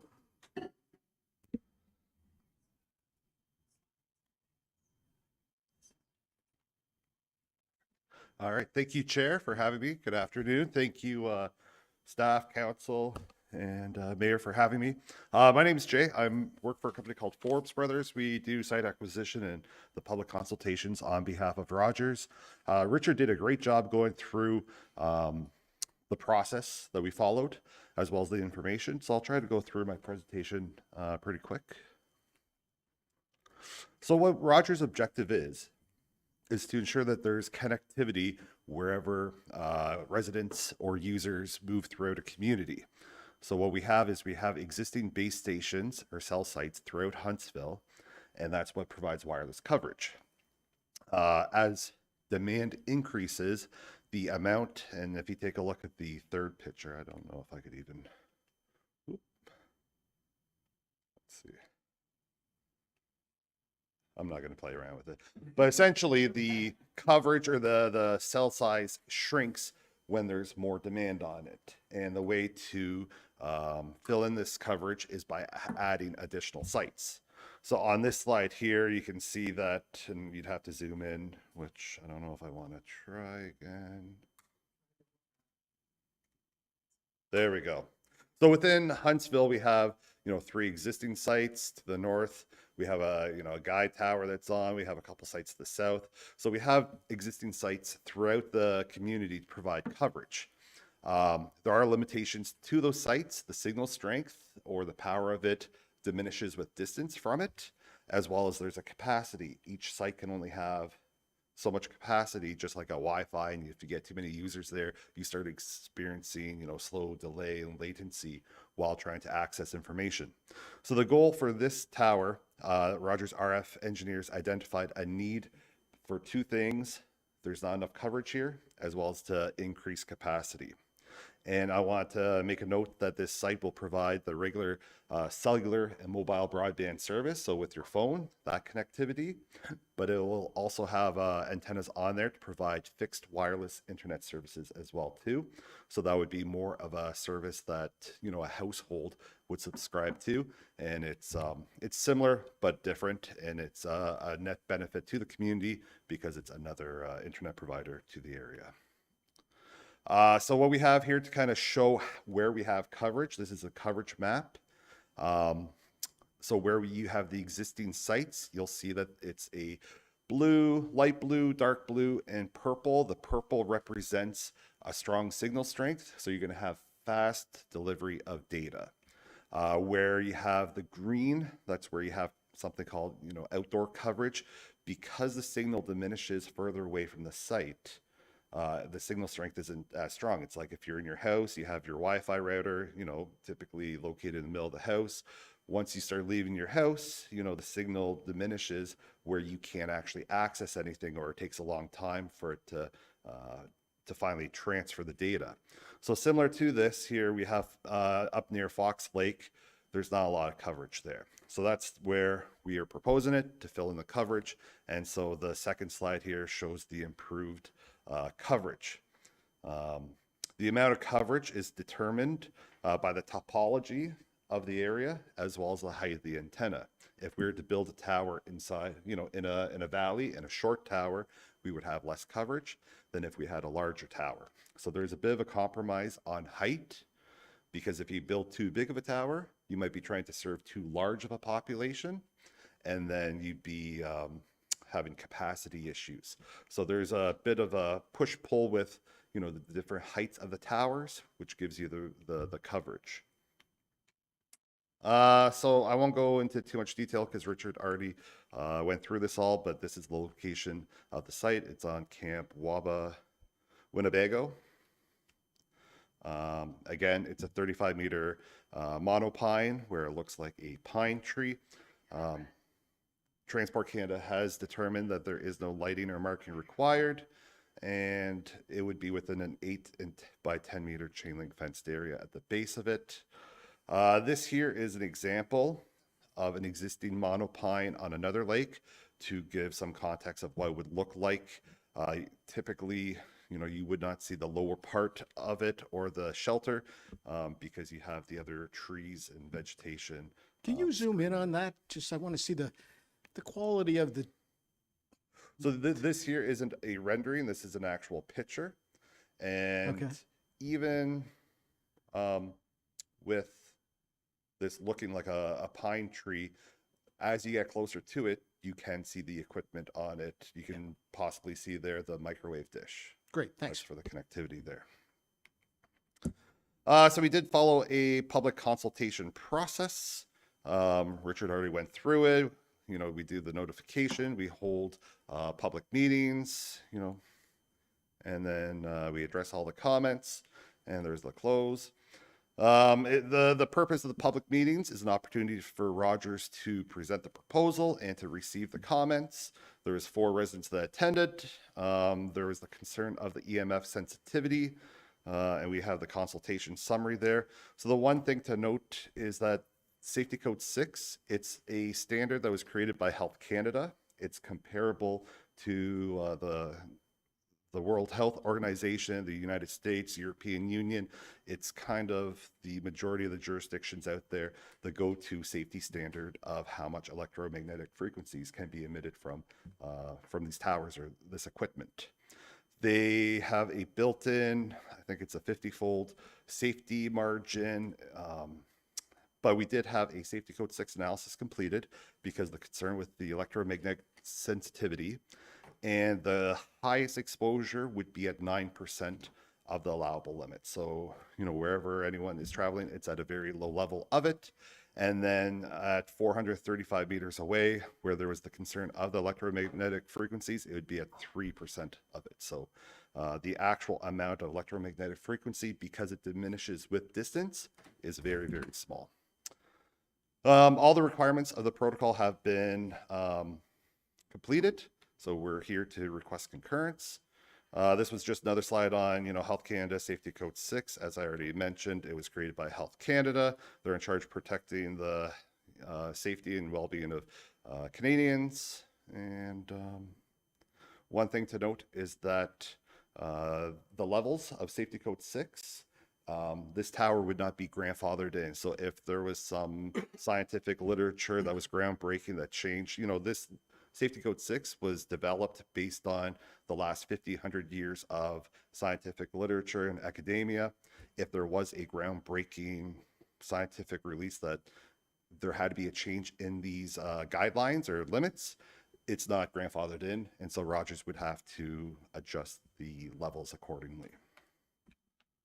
We feel that the proposed site is well located to provide enhanced wireless services to the area, and happy to answer any questions. Perfect. Thank you. Council, comments or questions? Councillor Morrison. Just one quick one, Jay, while you're here. I'm in support of this, of course. Makes sense. I wonder, just because we get a lot of calls and questions on this kind of stuff every time it comes up. I was recently traveling and saw a different kind of equipment being used. And I would just wonder, with you being in the business, if it's being explored here. It was in the Rocky Mountains, so it was a bit of a different spot. There was no towers anywhere on the hills anywhere. They were all matte black cylindrical towers, and they were closer together. There was probably every few kilometers, every 5 kilometers, there was one. And when I looked it up, it said that was for cell communication and Wi-Fi communication. It might be worse for the environment, might be better. I just don't know if they're using it in other places. That's something you've heard of. It's being explored. Yeah, through the chair to Councillor Morrison. That sounded like it would be something called small cells. Yeah. So they are being deployed in different communities for that type of a deployment that would have been to provide coverage along the highway there. They probably weren't concerned about providing coverage to the greater environment. And, for a small cell, it would have coverage of, let's say, 500 meters. So that's why you're noticing, every third or fourth hydropole might have one of these on there, and that would be to provide a continuous coverage along the highway. They're not worried about providing coverage to a greater geographical area. So there are applications, and Rogers, does do that in different communities or hotspots where there's, arenas, sometimes beach festivals, or where there's, a high population or attendance. They may install those long-term and to solve it. But for something like this here, it's a greater coverage area, and yeah. And the one thing to address, the monopines, they are kind of they are limited with the height, 35 meters. So we do have to find elevated areas to have them located. The alternative, because there's the cost of a monopine is much more significant than, let's say, a tripole or a monopole. Sometimes it would almost be better to have a taller tower, and then you could have multiple providers on it. So a monopine like this, because you have the branches, you have the engineering, it can only be so high because the wind load, it's typically a single carrier tower. And so that limits others that could be co-locating on it. Some of the other towers that you have in Huntsville, you have a tall guy tower, and you might have, Rogers, Bell. Recording stopped.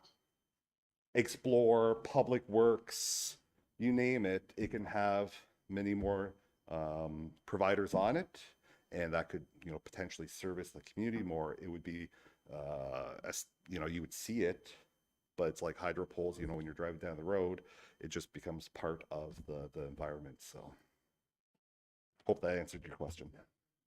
Councillor Clark. Thanks, Chair Stone. I guess I have a couple of questions, and they would apply to this application, but would also apply to other applications that we see come here in the future.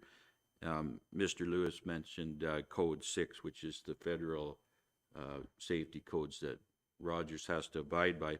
As a municipality, we have to comply with the Accessibility for Ontario's with Disabilities Act, which is something we deal with here at a municipal level. And one of AOTA's goals is identifying and trying to prevent barriers for people with disabilities. So I'm just wondering, because we see more of these applications coming, and as more of them come, we continue to hear from more people that have medical concerns about them. And I'm just wondering what your opinion is on, if this tower could be considered an accessibility barrier to the homeowner who filed the medical objection.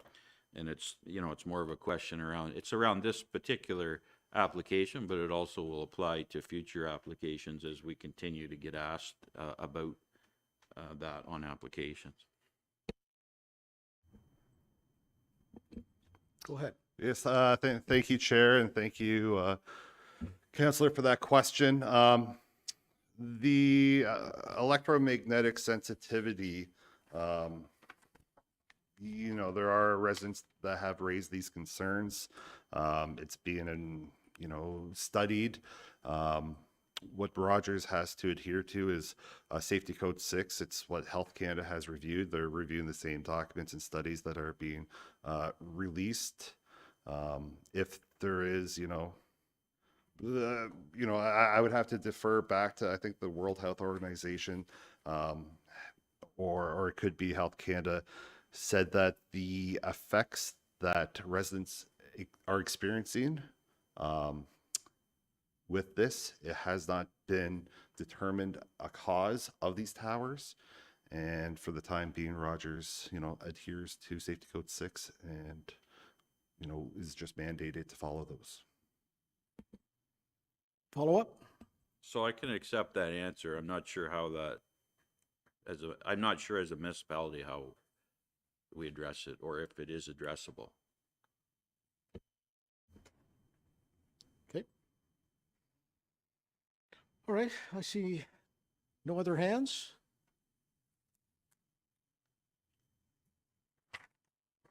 So once again, I'm not going to read this resolution. It's exactly as it's presented in the agenda package. Well, I'll call the question. All those in favor?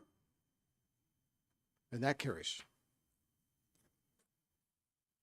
Thank you. All right, wow. It's gone faster than we thought. So I'd just like to take a moment to welcome Mike Vanderboss. All right. Mike will be sitting beside me from now on, and I thank Trish for all she's done so far. She's moving up. Moving on up, yep. And Mike's ready to rock and roll. Just lastly, we often don't appreciate how many applications are going through the planning department. So I'm just going to point out, so this month, CPP 1 applications, we had 9 approvals and 3 provisional approvals. And CPP 2, there were 2 approvals and 4 provisional approvals. So we're getting stuff done, and we often don't see the good stuff that just keeps running through. So I think that's important to note.